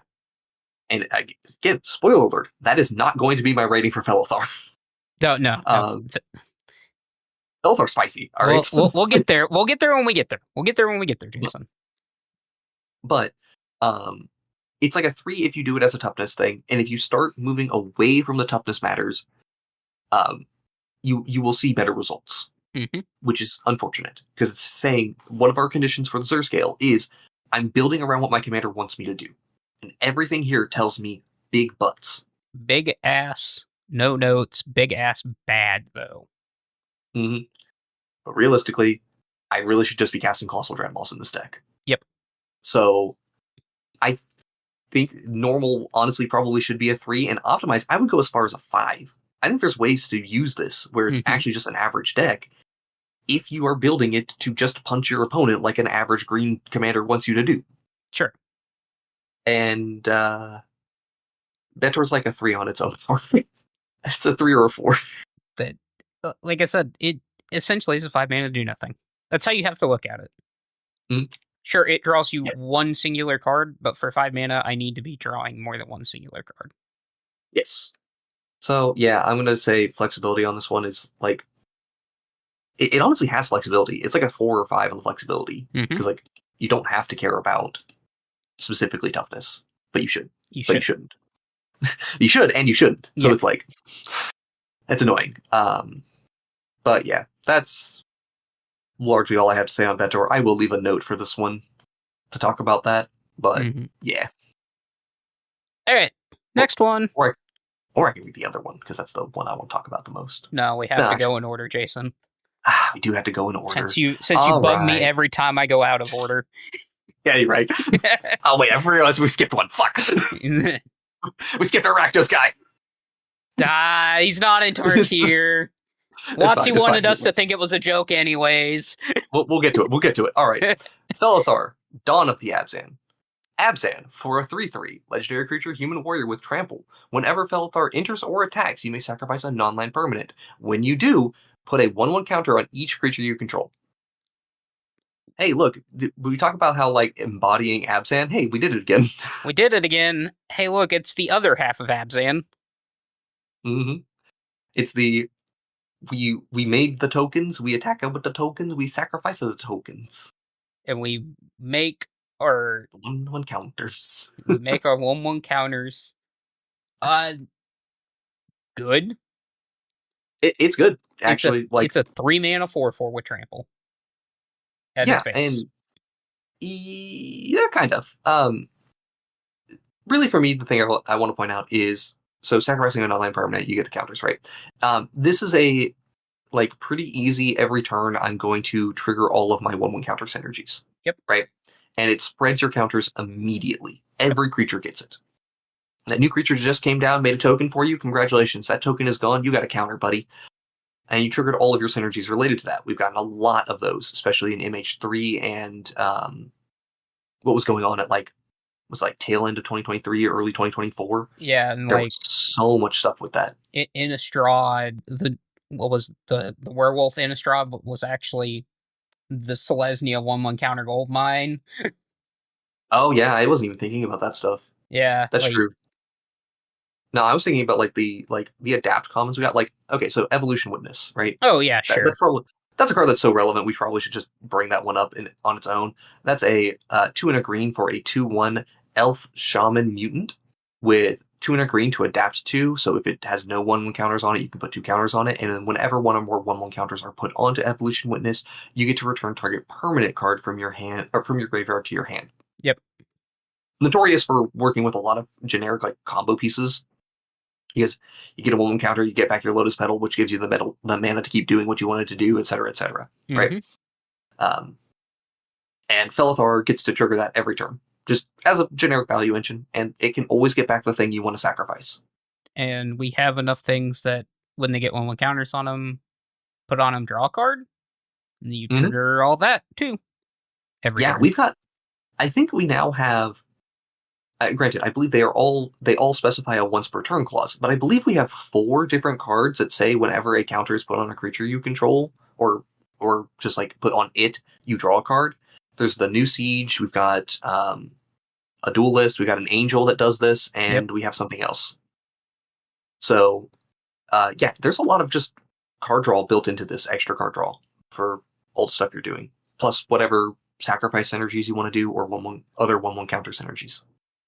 Because let's not forget, this is a once per turn sack outlet in the command zone. Yes. Repeatable sack outlet. So, honestly, it's just good. It's very board dependent on how good it is. Sure. But it triggers all your synergies. It's a very synergistic deck, while also because Felothar has to attack to get your triggers.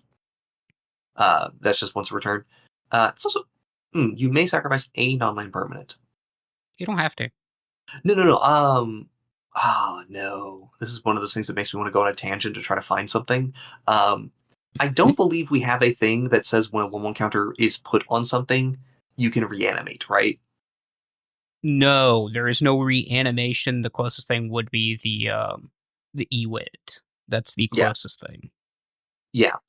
Okay. So if that ever does happen, Felothar does not say other. Yep. So you could potentially find a loop that would involve playing Felothar, sacrificing Felothar to her own ability, and putting 1/1 counters on all your things to trigger this effects, replaying her either through a reanimation. You could also flicker her, which is an option, but I don't think you're going to flicker much in this deck. Not unless there's something that really cares about resetting counters or something. I don't think there is. There's a lot of depth here, and a lot of room for improvement too. So be on the lookout for anything, particularly if there is something, comment section. Just let me know, because, like, if there is something there that is I get a counter, I reanimate something, even if it's conditional, because most of the time in Abzan, it's 3 mana value or less is the thing they're looking for, or like 2 power or less, which we're like close to, but we have 3 power, so we're not far. We might be able to do this in a way that I was not thinking about. Yeah, it's so close to being broken, but not quite there. Certainly limits Platzi's design space if that's not there, though. Yep. All right. So, generally speaking, though, it is kind of just Abzan beats. Yep. I kind of lean towards average. I like it. I lean towards like average. It. Just 5s? I think it's 5s. I'm like trying to talk myself, see if I can talk myself up. I don't think I can. No, but I think both the synergies and Felothar are contributing quite well to that number. Yes. So this is like rating I have put is 5 normal, 5 optimized, 10 for support, 2 for flexibility, and 5 for power. Mm-hmm. I think that's a good spot for it. I think it's just generically good. All right. Then let's go on to our next Felothar. Okay, now the spicy one. Here's the spicy meatball. Felothar the Steadfast. 1 Abzan for an 05 legendary creature human warrior. Each creature you control assigns combat damage equal to the toughness rather than power. Creatures you control can attack as though they didn't have defender. And then it has 3 mana, 3 generic, tap, sacrifice another creature, draw cards equal to the sacrificed creature's toughness, then discard cards equal to its power. Can we first off get a nice 07 send-off for our good friend Doran the Siege Engine? 07's in chat. Because this is just strictly better Doran. Yeah. Well, Doran does have that little stacks piece element where it's every creature, not just your own. Sure. But and that is a niche for Doran, and why when I built the deck, I did include Doran in it as that stacks element. You still put him in the 99. I'm just saying 07's to Doran being your commander. Hey, Editor Jason here. No clue what happened, but my mic gets extra weird sounding here, and we might have lost some footage. It's unclear. The TLDR is that a 3-mana activated ability on Felothar is actually quite good, because it's very easy to suddenly start turning your more useless walls into draw 4s and draw 6s. During the recording, I even regaled you of a time where I was able to draw 38 cards off of Felothar due to Tree of Perdition. Which is just funny. Walls are also good at defending you from damage, and as Matt put it, you're pretty good at smacking back harder once you're ready to start swinging. Walls are still pretty passive overall, to the point that now that I've gotten around 10 games in with the deck, I think I've overvalued Felothar's raw power and support by 1 point. But I'll leave that to my past self and Matt to give our rating. I want to say it's a pretty easy 6. Easy. This is an above average commander. You wouldn't think it, though. Easy 6. I don't have any other notes on it. I don't think it's better optimized. That's the thing, because it's really hard to loop the untapping of Felothar, surprisingly, but you're not doing anything with the untapping other than just drawing cards. Yeah, you could do stuff like this is a weakness of the commander, worth noting. You could do things like playing the generically I'm going to untap all of my cards on instep, right? Yeah. Which may include your mana generators. Your best mana generators care about walls, and every wall every defender you sacrifice may net you more cards, but it's going to cause you to lose mana. Yep. And you kind of maybe get to untap once. You don't get to untap more than once. And you don't want to give up your board presence, or at least not too much of your board presence. You're willing to give up like one thing a turn, but never more than that. Yep. So that's the deal. So is it fair to say normal 6, optimized 6, I think support 9? I think so. Mm-hmm. Flexibility in the gutter. 1. It is a 1. You have 1 build of this commander. In the gutter. Yeah. Raw power. Honestly, 6. Yeah, if anything, Felothar's stronger than what the support gives you. But I was going to say I almost want to give it 7, just because I think it stays with the 6. It feels like to me this deck is being held back by how bad your cards are, rather than, So drop the support then. Yeah, drop the support, raise Felothar's power, because innately this card is very powerful, even though it doesn't look like it. Yeah, for well, I guess since we're here, hey Doran, we had Doran as a 3-3-7-2-3, and I kind of feel like that's fair. That's still fair. So maybe Felothar support is a 7 as well, because I don't know if well, defender stuff has gotten better, but I don't know if it's gotten that much better. It hasn't. It's gotten some new cards in the precon. Yes, that's about it. Yeah, because like WotC doesn't design new defenders very often because they're kind of just don't feel fun to play in 99% of cases. You can't put defenders into a limited format 95% of the time, because they are horrendous for balancing a limited format. Mm-hmm. All right. We good to move on to our Jeskai times? Okay, we get to move on to probably the funniest card in the set. Mm-hmm. In Elsha Threefold Master, Jeskai for a 1/1 Jin Monk with Trample, Prowess, and whenever Elsha deals combat damage to a player, you make that many 1/1 White Monk creature tokens with Prowess. Yes, and just for clarification, Jeskai is blue, red, and white. Yes. So just costs blue, red, white.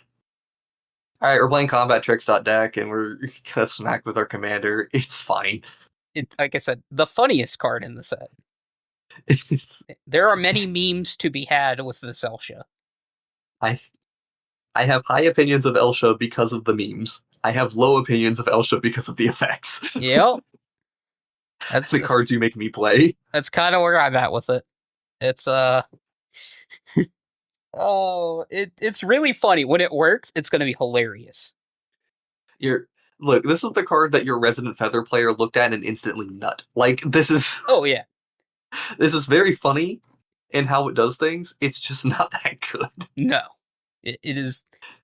Friendly reminder, 1/1s die to a swift breeze. Yes. Your commander dies to a Bowmasters after you cast your first spell. Yep. In response to the Prowess trigger, it will just die to a Bowman. Yeah. So realistically, I think we can be somewhat quick on this rating. Is this like a 3 or a 4? It's a 3. Okay.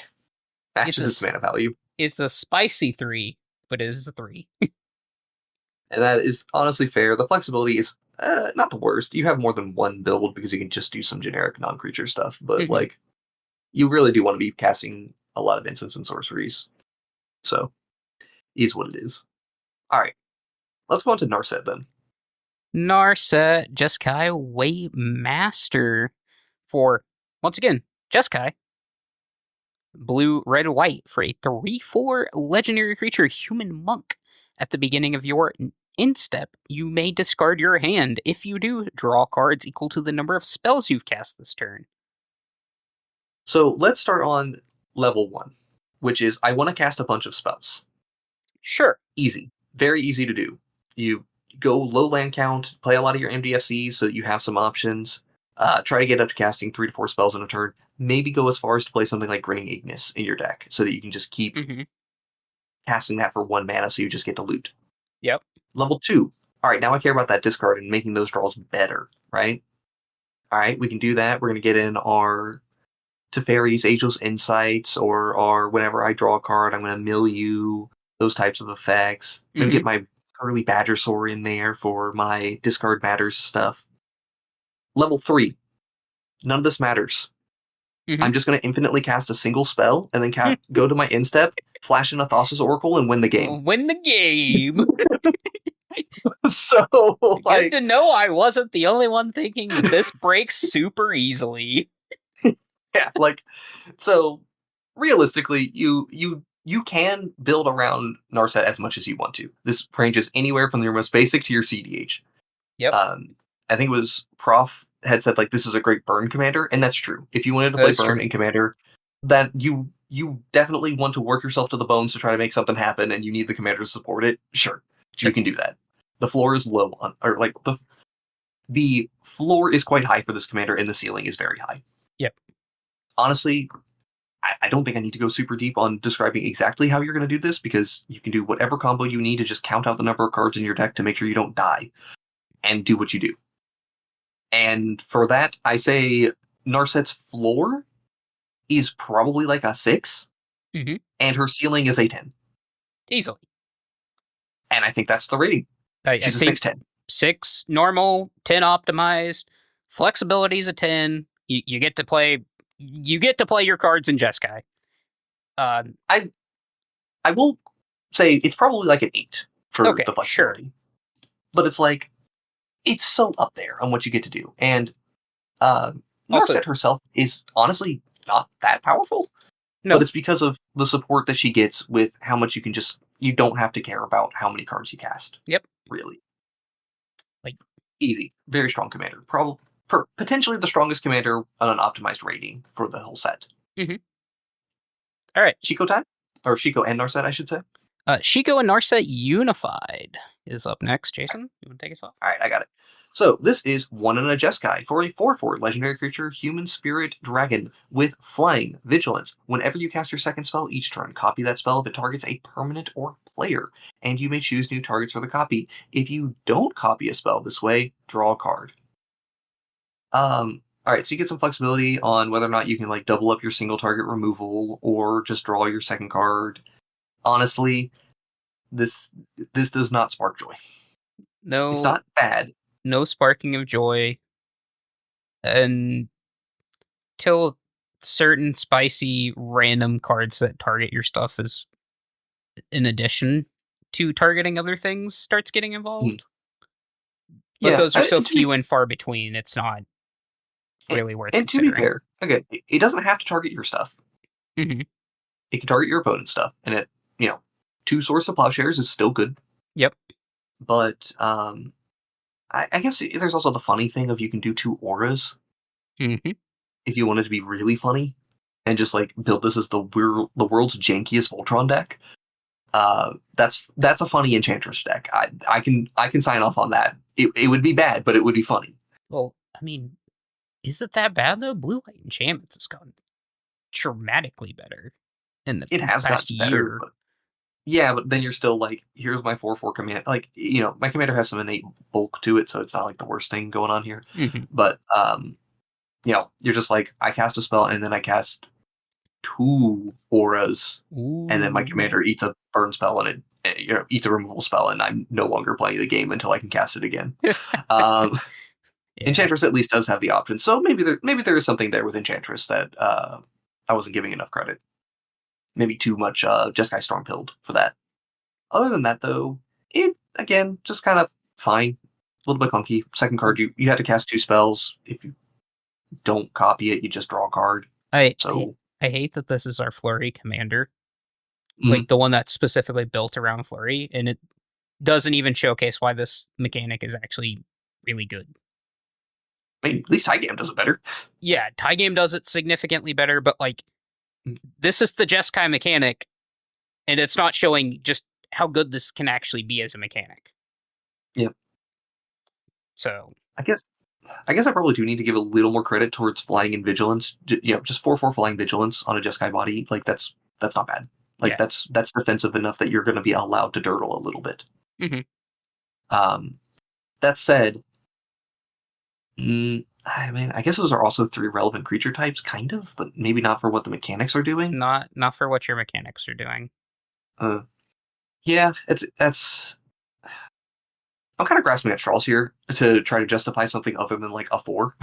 I was gonna say a 3 or a 4. It's very, very weak. Maybe. The cantrippy stuff is still useful though. I can't give it a 5. The doubt for it. Yeah, I don't know. No, I'm not giving it the 5. Yeah, I benefit the doubt for it. I think you can benefit of the doubt for it. All right. Because it's a 4/4 because it's a 4/4. Yo, optimized 4. I think it's still just a 4. Yeah, there's probably something there, but it's like I don't have the brain power to figure that out at this time. Mm-hmm. Or the time. Support. I casting 2 spells on a turn is really easy in Jeskai. Maybe the only issue is the mana that comes out of it, because like you're really relying on red ramp at that point, and that's kind of it. 9 on 9 on the support. Pretty solid. I think I'll give it a 3 on the flexibility. I'm also going to put a comment on here. Just show me what this can do as Enchantress. Yeah, that's like the only angle that I can think about potential spice. Everything else is just unimpressive about this card. Yeah. All right. Now, speaking of spice, I'm gonna be upfront. You're gonna have to convince me more on this one. But so Shiko, Paragon of the Way, 2 and a Jeskai for a 4/5 legendary creature, Spirit Dragon with Flying and Vigilance. When Shiko enters, exile target non-land card with mana value 3 or less from your graveyard. Copy it, and you may cast the copy without paying its mana cost. Mm-hmm. It gets a lot of things. Non-land card, it hits creatures. You can work with that if you want to. Has to be in your graveyard. This is an ETB trigger. It is not an attack trigger. So, am I just doing generic flicker, and that's kind of all we got to work with? Yep. Okay. Good to know. just wanted to be sure. Yeah. No. We're just doing generic flicker. It's a little bit more spicy than normal generic flicker because it is casting stuff for free. Casting stuff for free is very powerful. We both know that. Yes. It and also I know about the flicker chaining that you can do with this as well. If you get like 6 instants or sorceries in your graveyard that all flicker, or well, even if you have a non-instant or sorcery, you can do something with it. But very rare that the creatures actually cause them to enter right away. So notably for our audio listeners, it does not say it exiles the card if it will go back into the graveyard. Yeah. Well, no. So it exiles the thing and copies it. Oh, it copies it. Okay, never mind. So it stays in exile. Yeah. So you're not able to just play an Ephemerate and go infinite. Flicker chain. Okay. Yeah.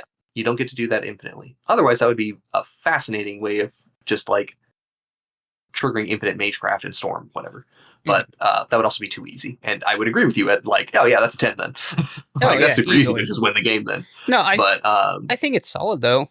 I mean, there's only so bad you can get with getting a free copy of something on entering the battlefield. Right. The only thing I don't like is for my 5 mana commander, that's all I get. Yeah.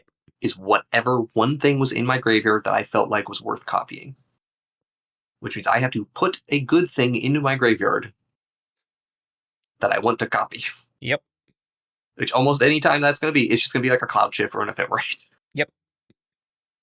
So, like, I guess it's whatever ETB of any other creature that's in play at the moment, or on my side of the field at the moment. I don't know. People seemed really hyped for this when it was spoiled, and I just do not see it. I think it's okay. That's the best you're getting out of me. It's okay. Mm-hmm. Now that I realize that it exiles the thing out of the graveyard, it is significantly worse. Okay, I'm not alone. I'm not alone. Yeah.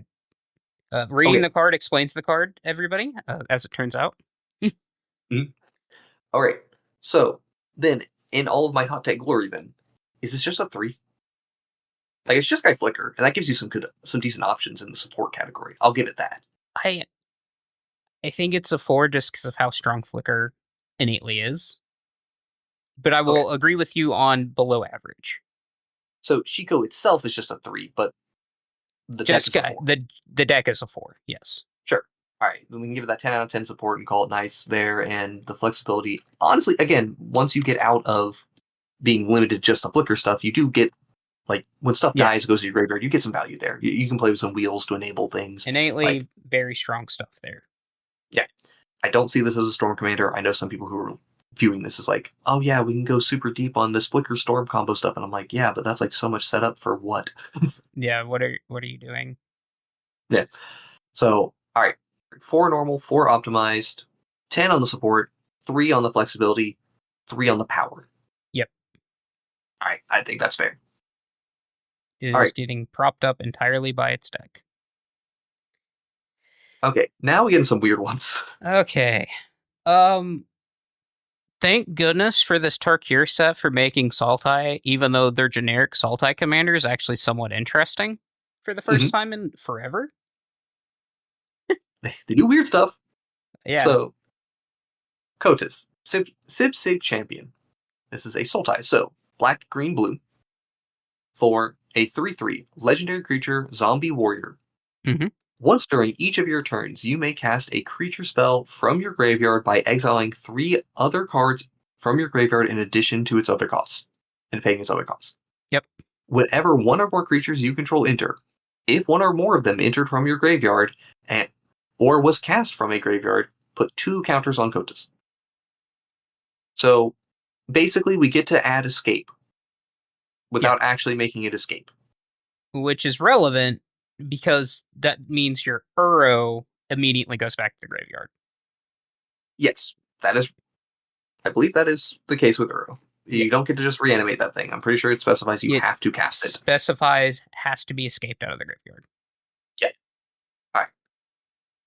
So we got a lot of Sultai, leaves your graveyard stuff. And by the way, love that that's the key mechanic for Sultai this go around. 100%. Leaves graveyard. Piece of resistance. But as for what we're actually accomplishing out of this, it's just kind of fine. It's okay. We get to cast a creature every turn. It's not fair to compare to a 6-mana card, but it's Muldrotha in a sense. With kind of. I need more stuff in my graveyard to work, but it's fine. And Kotis will get large, will be punching. Benefit, as mentioned with Eshki, the 2 counters does matter, even if the commander is just a 5/5 and then a 7/7. Sure. Also, it's just so uninspiring, though. It not being the most interesting card does kind of maybe cloud judgment a little bit. I'm trying to avoid that though, wherever I can. It does kind of just feel like a 3/4 territory. I don't even think we hit average because I think pulling things out of pulling stuff out of graveyard and Sultai is easy, and that's kind of the thing. I'm like, yes, I can make this guy big relatively quick and maybe do something with those counters. Your payoffs are just not there, right? Kind of, yeah. It's just kind of fine. This guy gets bigger. We reanimate one thing. Okay. Now we need to but the thing is we need to reanimate something that also fills our graveyard up even more because we need to keep reanimating stuff once a turn. Yeah. And of course, that is Sultai MO of just I'm playing the late game with graveyard nonsense. So it's still fine. It does the thing. It has the support to do this. I can say it's a 10 out of 10 on support. That part's easy. 100%. Is it flexible? Not exactly. It's pretty low on the flexibility. It's a 3. 3. It gets options on how it mills itself. And what it does with counters, maybe. Raw power and the card's a 3, I would say. I think the deck's a 3. Yeah. I just don't think we're doing much. We're just getting a thing back and conditionally as well. Yeah. Because there's going to be situations where you just can't do anything. This card is literally just a 3-mana 3/3. Yep. Yeah, I think 3/3. So 3 normal, 3 optimized, 10 for the support, 3 for the flexibility, and 3 for the power. Yep. 3 3s across the board, matching its power and toughness. Okay. Anyways, hi Kotis. Hi Kotis. We got Kotis, the Fangkeeper, 1 in Sultai for a 2/1 legendary creature zombie warrior with indestructible. Whenever Kotis deals combat damage to a player, exile the top X cards of their library, where X is the amount of damage dealt. You may cast any number of spells X mana value. So, is that a below average stat line? Why, yes it is. Yeah. Is this going to have a little bit of a hard time getting through for damage? Yeah, it's going to have a little bit of a hard time for getting through for damage. Does the first connection at power 7 or greater probably just win you the game? Yes. 100%. Yes, it probably does. At power 5 or greater, probably skyrockets you ahead of everybody else on the table. And yeah, granted, we are in green and blue. Do you know how easy it is to give this thing evasion and buff its power in green and blue? Yep. I mean, you can do Enchantress, you can do actual Voltron stuff. You can do the whole cast from exile thing, which this gets to benefit from. Yep. You can do the whole, stealing your opponent's stuff thing. Now, this is a menace to play on webcam games, so that is, I will say, we tend to avoid doing that because we play a lot of webcam games overall. So we avoid these types of effects. So I may undervalue it because of that. But at the same time, this feels like we're starting out as average, and I think it stays at an average rank just because So many of the cards are kind of just bad, but at least you're not risking losing your commander very easily. Yeah. And unlike Gonti, where I'm still having to pay mana costs, all the stuff is free, so I don't actually care what I'm getting. Free stuff is always better than no stuff.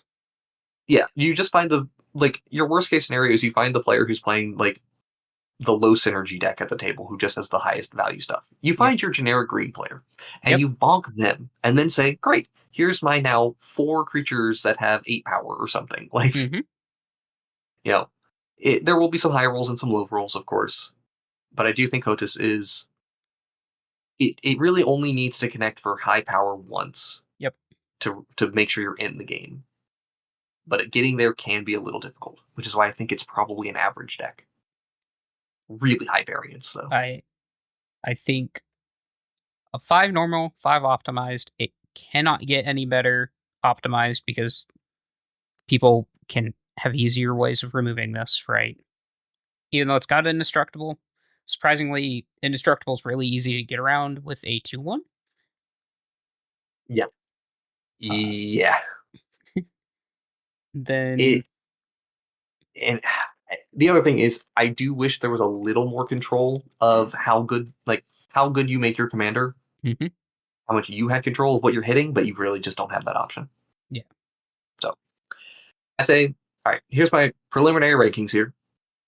We have a 5 for normal, 5 for optimized, 9 for the support, 2 for the flexibility, and 5 for the power itself. I would happen to agree with that wholeheartedly. All right. Then I think we have covered Kotis. And All right. Now we can talk about the dragons. We got 2 spicy meatballs ahead. Mm-hmm.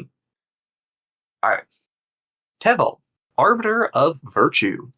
She is 2 and a soul tie for a 6/6 legendary creature spirit dragon with flying, lifelink. Spells you cast have delve, which means that each card you exile from your graveyard while casting the spell reduces its cost by 1. AKA, graveyard cast is equal to, or you can use the cards in your graveyard to pay off generic mana costs.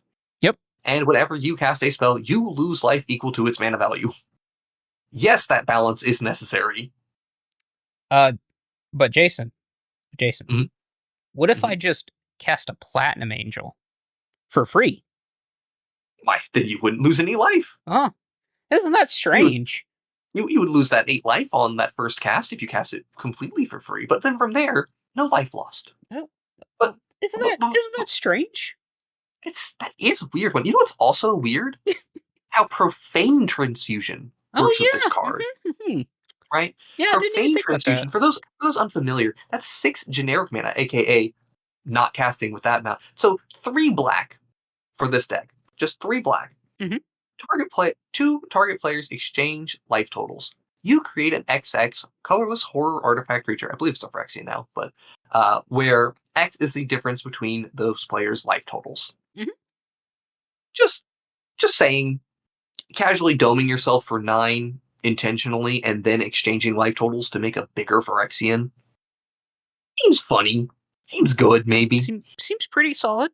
I mean, I think at its worst, like I said, at its worst, you are there are some really funny creatures that just completely negate the life loss, and so now you're looking at all your spells have delve. Yeah, and it's just as a legacy player will tell you, and as a modern player will tell you, delve is a fucking broken mechanic. There's a very good reason that 2 cards on the Legacy and Modern ban lists have Delve. Yep.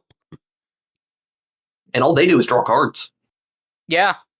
That's literally all they do. Well, one of them's a tutor. It tutors the top 7. Sure. Yeah, basically. And the other one draws you 3 cards. It's just Ancestral Recall.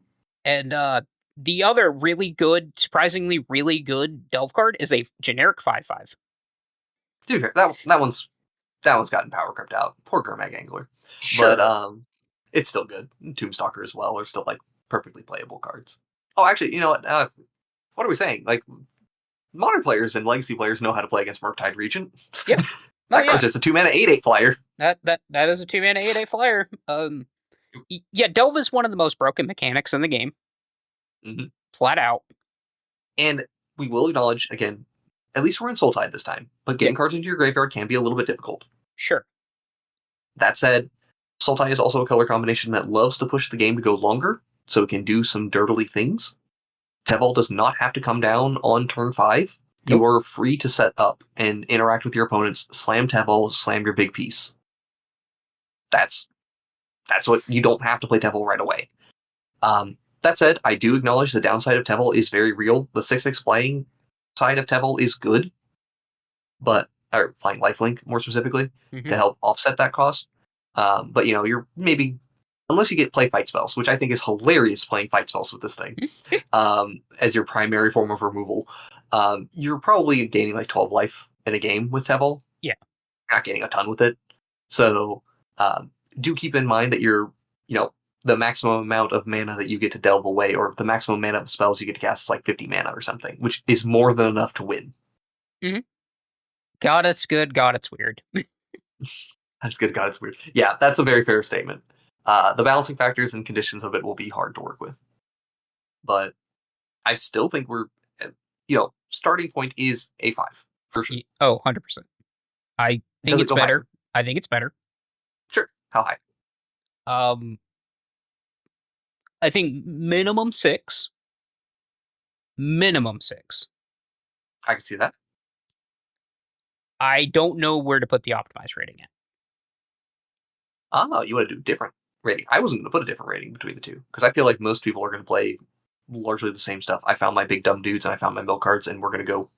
It does require setup. That's the issue. And that's where I want to say I think you can optimize the setup. Okay. Over between the normal and optimized deck. Okay. Is there anything to be said of doing a more combo-oriented style where we're like, we're trying to just win with a big spell of some kind that just wins the game on its own? I mean, you can just expropriate people and that probably wins a game. You can do that for cheap now. Yeah, I guess it's enough to say a division on the rating, because I was actually thinking of maybe starting at a 6 or starting at a 7. And then giving an optimized rating, or not changing the optimized rating, but I would be perfectly happy to do a 6/7 split. Yeah, 6/7. Okay. Whoops. Let's put the numbers I actually said I was going to put. I think this Teval is very much a brewer dependent on its rating. Mm-hmm. You're going to really see how good of a brewer somebody is with this deck. Yeah. Okay. Then here is, I guess, a relevant question. How good is Teval itself? Just like, the power of it. Is it just kind of a 6 as well? I don't know. It's got 6 in its stats, Jason. You tell me. Yeah, that's fine by me. I'm not complaining. All right. And then here's the other weird one, the flexibility here. Because this flexibility can be all over the place. Yeah. Like you have to commit to a certain degree of setup. Mm-hmm. And you have to commit to some big spells. Yep. But obviously there's going to be some optimal choices. Like, Ripples of Undeath is going to be one of your best just self-mill cards here. Ripples of Undeath. What is it? Like the crabs targeting yourself, not targeting other people. Oh, yeah. So I guess the crab, Hedron crab. Yeah. And the more of them you play, the better you get set up. So it's weird. Flexibility, maybe the flexibility is just a 4. Yeah. It's got some good stuff though. Alright, so then, just to summarize it, 6 for normal, 7 for optimized, 10 for the support, 4 for the flexibility, and then 6 for the power itself. Yeah, that sounds about right. Sounds good to me. Alright. And now, the funny Teval. God, it's like the generic Teval, but it's funny. God, this card's absurd. Yeah. All right, you wouldn't even think Teval. Yeah, you wouldn't think about it just looking at it, but it goes hard. Teval, the Balanced Scale. 1 in a soul tie for a 4/4 legendary creature spirit dragon with flying. Whenever Teval attacks, mill 3 cards. Then you may return a land card from your graveyard to the battlefield tapped. And whenever 1 or more cards leave your graveyard, you make a 2/2 zombie druid creature token. Okay, so obviously, first comparisons to Sidisi, you don't have an ETB. Yeah. Okay. That's fine. I just need a land to get that back. And at minimum, 33% of my deck is lands. Yep. So, statistically, we're good to hit. But it's actually much better than that. By the way, it doesn't care about the card you just milled. Yes, and there's the trick. It's return a land card from your graveyard to the battlefield, not among the ones that were milled. So, you just need a single fetch land. Mm-hmm. And you're good. Yep. Your opponents can't destroy your land either to get you off of it, because, like, congratulations, you put it in my graveyard. Woo! Like, once Teval's attacking, the engine is in place. And the 2/2 druids, I don't know if you've ever played against a, I am now blanking on his name, a Tormod deck. Yep. If you've ever played against Tormod, or if you have ever played against a Sidisi deck, where those 2/2s just being relevant bodies kind of matters. Mm-hmm. And we also get the spice of this one, which obviously a lot of people were quick to point out. This makes druid tokens. Yep. And there's I can't remember what the name of that Arch Druid is, but it's like tap 7 druids to gain control of all target players' lands. Yep. Like, bruh. Yep. Nah, Temple ramps fast. It's probably attacking on turn 4. You probably played it a turn ahead of time. And then from there, it's just a relentless engine of more and more things coming at you. At its floor, it ramps you a card every turn. Yes. And gets you a 2/2. And gets you selectively better lands as you keep going. Yes. Because, you may not have Field of the Dead online right away, but you can go it over and then find it. After I reanimate my fetch lands 3 times, I probably skimmed my deck down enough to...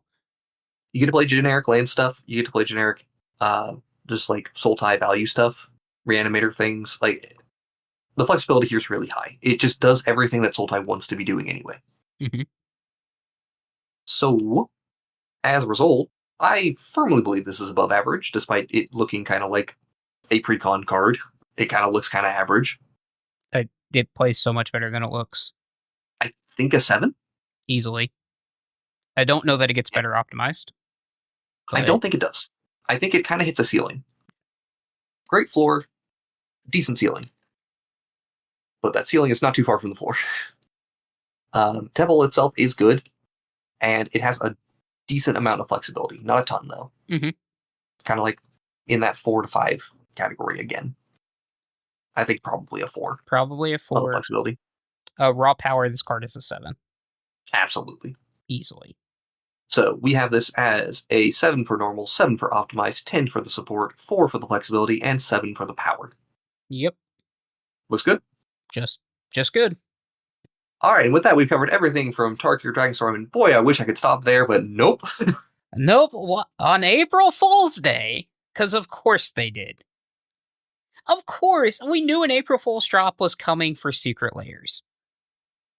We didn't expect a mechanically unique card in it. So, here he is.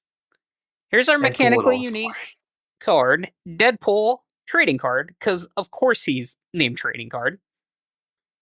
2 and Rakdos for a legendary creature, mutant mercenary hero. That is a 5/3. As Deadpool enters, you may exchange his text box with another creature's text box. And at the beginning of your upkeep, you lose 3 life. And then he has pay 2, sacrifice this creature. Each other player draws a card. Pay 3 and sacrifice this creature for each other player to draw a card. Mm-hmm. So obviously, that text box is what you are giving to your opponents. Yes. Making their best card that you stole the text box from into a stop punching yourself unless you give me a card and 3, and you keep losing 3 life. Oh, by the way, since I know statistically based on the number of decks, nice Atraxa text box you had there. I have it now. Yeah, like if you were playing against commanders that I'm going to say now, this card is fantastic. It is powerful. Boy, is it mean. This is one of those ones where I would be I would get so tired of this being a normal part of my meta. Yes.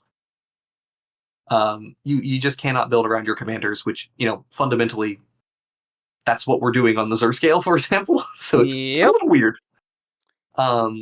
It is so hard to rank this on the actual building around your commander because you're not.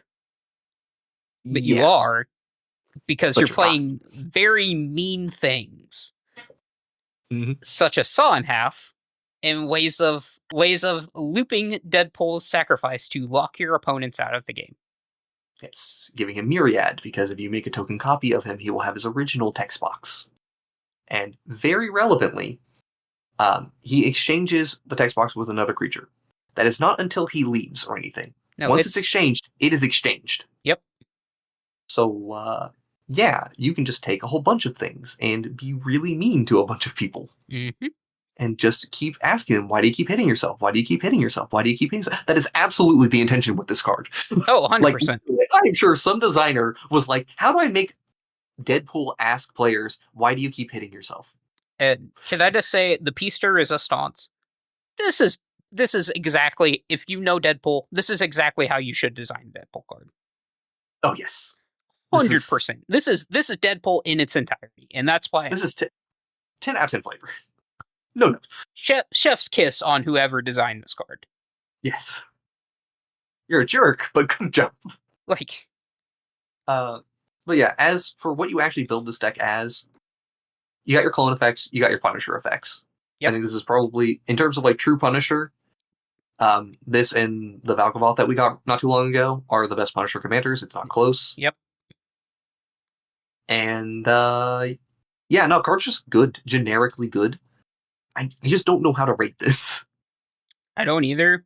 I want to say just it automatically goes up on the optimized. As weird as it sounds, because you're playing against better commanders, so therefore your text box that you're going to copy from your opponent ultimately get better. Yeah, just keep stealing Tymnas. You get extra Tymnas. Surprisingly enough, if your opponent has an Atraxa, you get an Atraxa text box and trigger. Mm-hmm. Not that you're going to do much with that ability, but like... that. I'm not meaning the 4-mana Atraxa, I'm meaning the 8-mana Atraxa. Oh. That you then get to... Or yeah, the 7, whichever one it is. That you then get to draw 4 cards. And just have that big, stupid... Right, some of the just does work with ETBs. God damn it. Mm-hmm. Yep, you get all the ETBs, Jason. Right. Because it's as, not when. Yep. I was thinking it only got the passives. It does get the ETBs. Son of a bitch. Okay. Why am I hitting myself? Okay. So 8? Yeah, it has to be. At bare minimum, normal is an 8. Like, this does just... At low power, it says, fuck you for caring about your commander. Yep. At high power, it says, fuck you for caring about your commander. Mm-hmm. At mid power, it says, thanks for the value engines, nerd. Also at high power, it says, thanks for the value engines, nerd. Yep.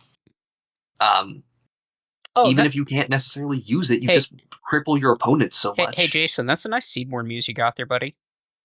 Be a real shame if I got to optimize my deck for that. Yep. Like, yeah... I mean, again, it's like you don't get to use the commanders that you're stealing from your opponents that well, but who cares if you make multiple of them? Yeah. Oh, there's something to be said about making 2 token copies of Deadpool by, like, a Saw in Half and locking your opponents out of using their decks. Yeah, also, okay, I hadn't addressed this yet. This is a potential thing. It is relevant that his ability is a May. Mm-hmm. Because there is this janky thing you can do where if you generate infinite mana of each color, you can cast Deadpool. You can draw your opponents out. Choose not to exchange it, mill your opponents out. Oh my god.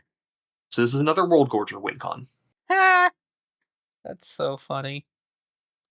And that is a super conditional way of winning the game. Mm-hmm. World Gorger Dragon is always high risk, high reward. Mm-hmm. But, yeah. As Deadpool would want. Alright, then. 8-10? Yeah, has to be. Literally, it has to be just because of how optimized decks work. 8-10, support, flexibility, raw card power don't even matter in that rating. Just let that sink in, everybody. We literally cannot factor in the normal factors for how we have to rate Deadpool. It is just the pods that you're going to be sitting in for each of your normal and optimized games.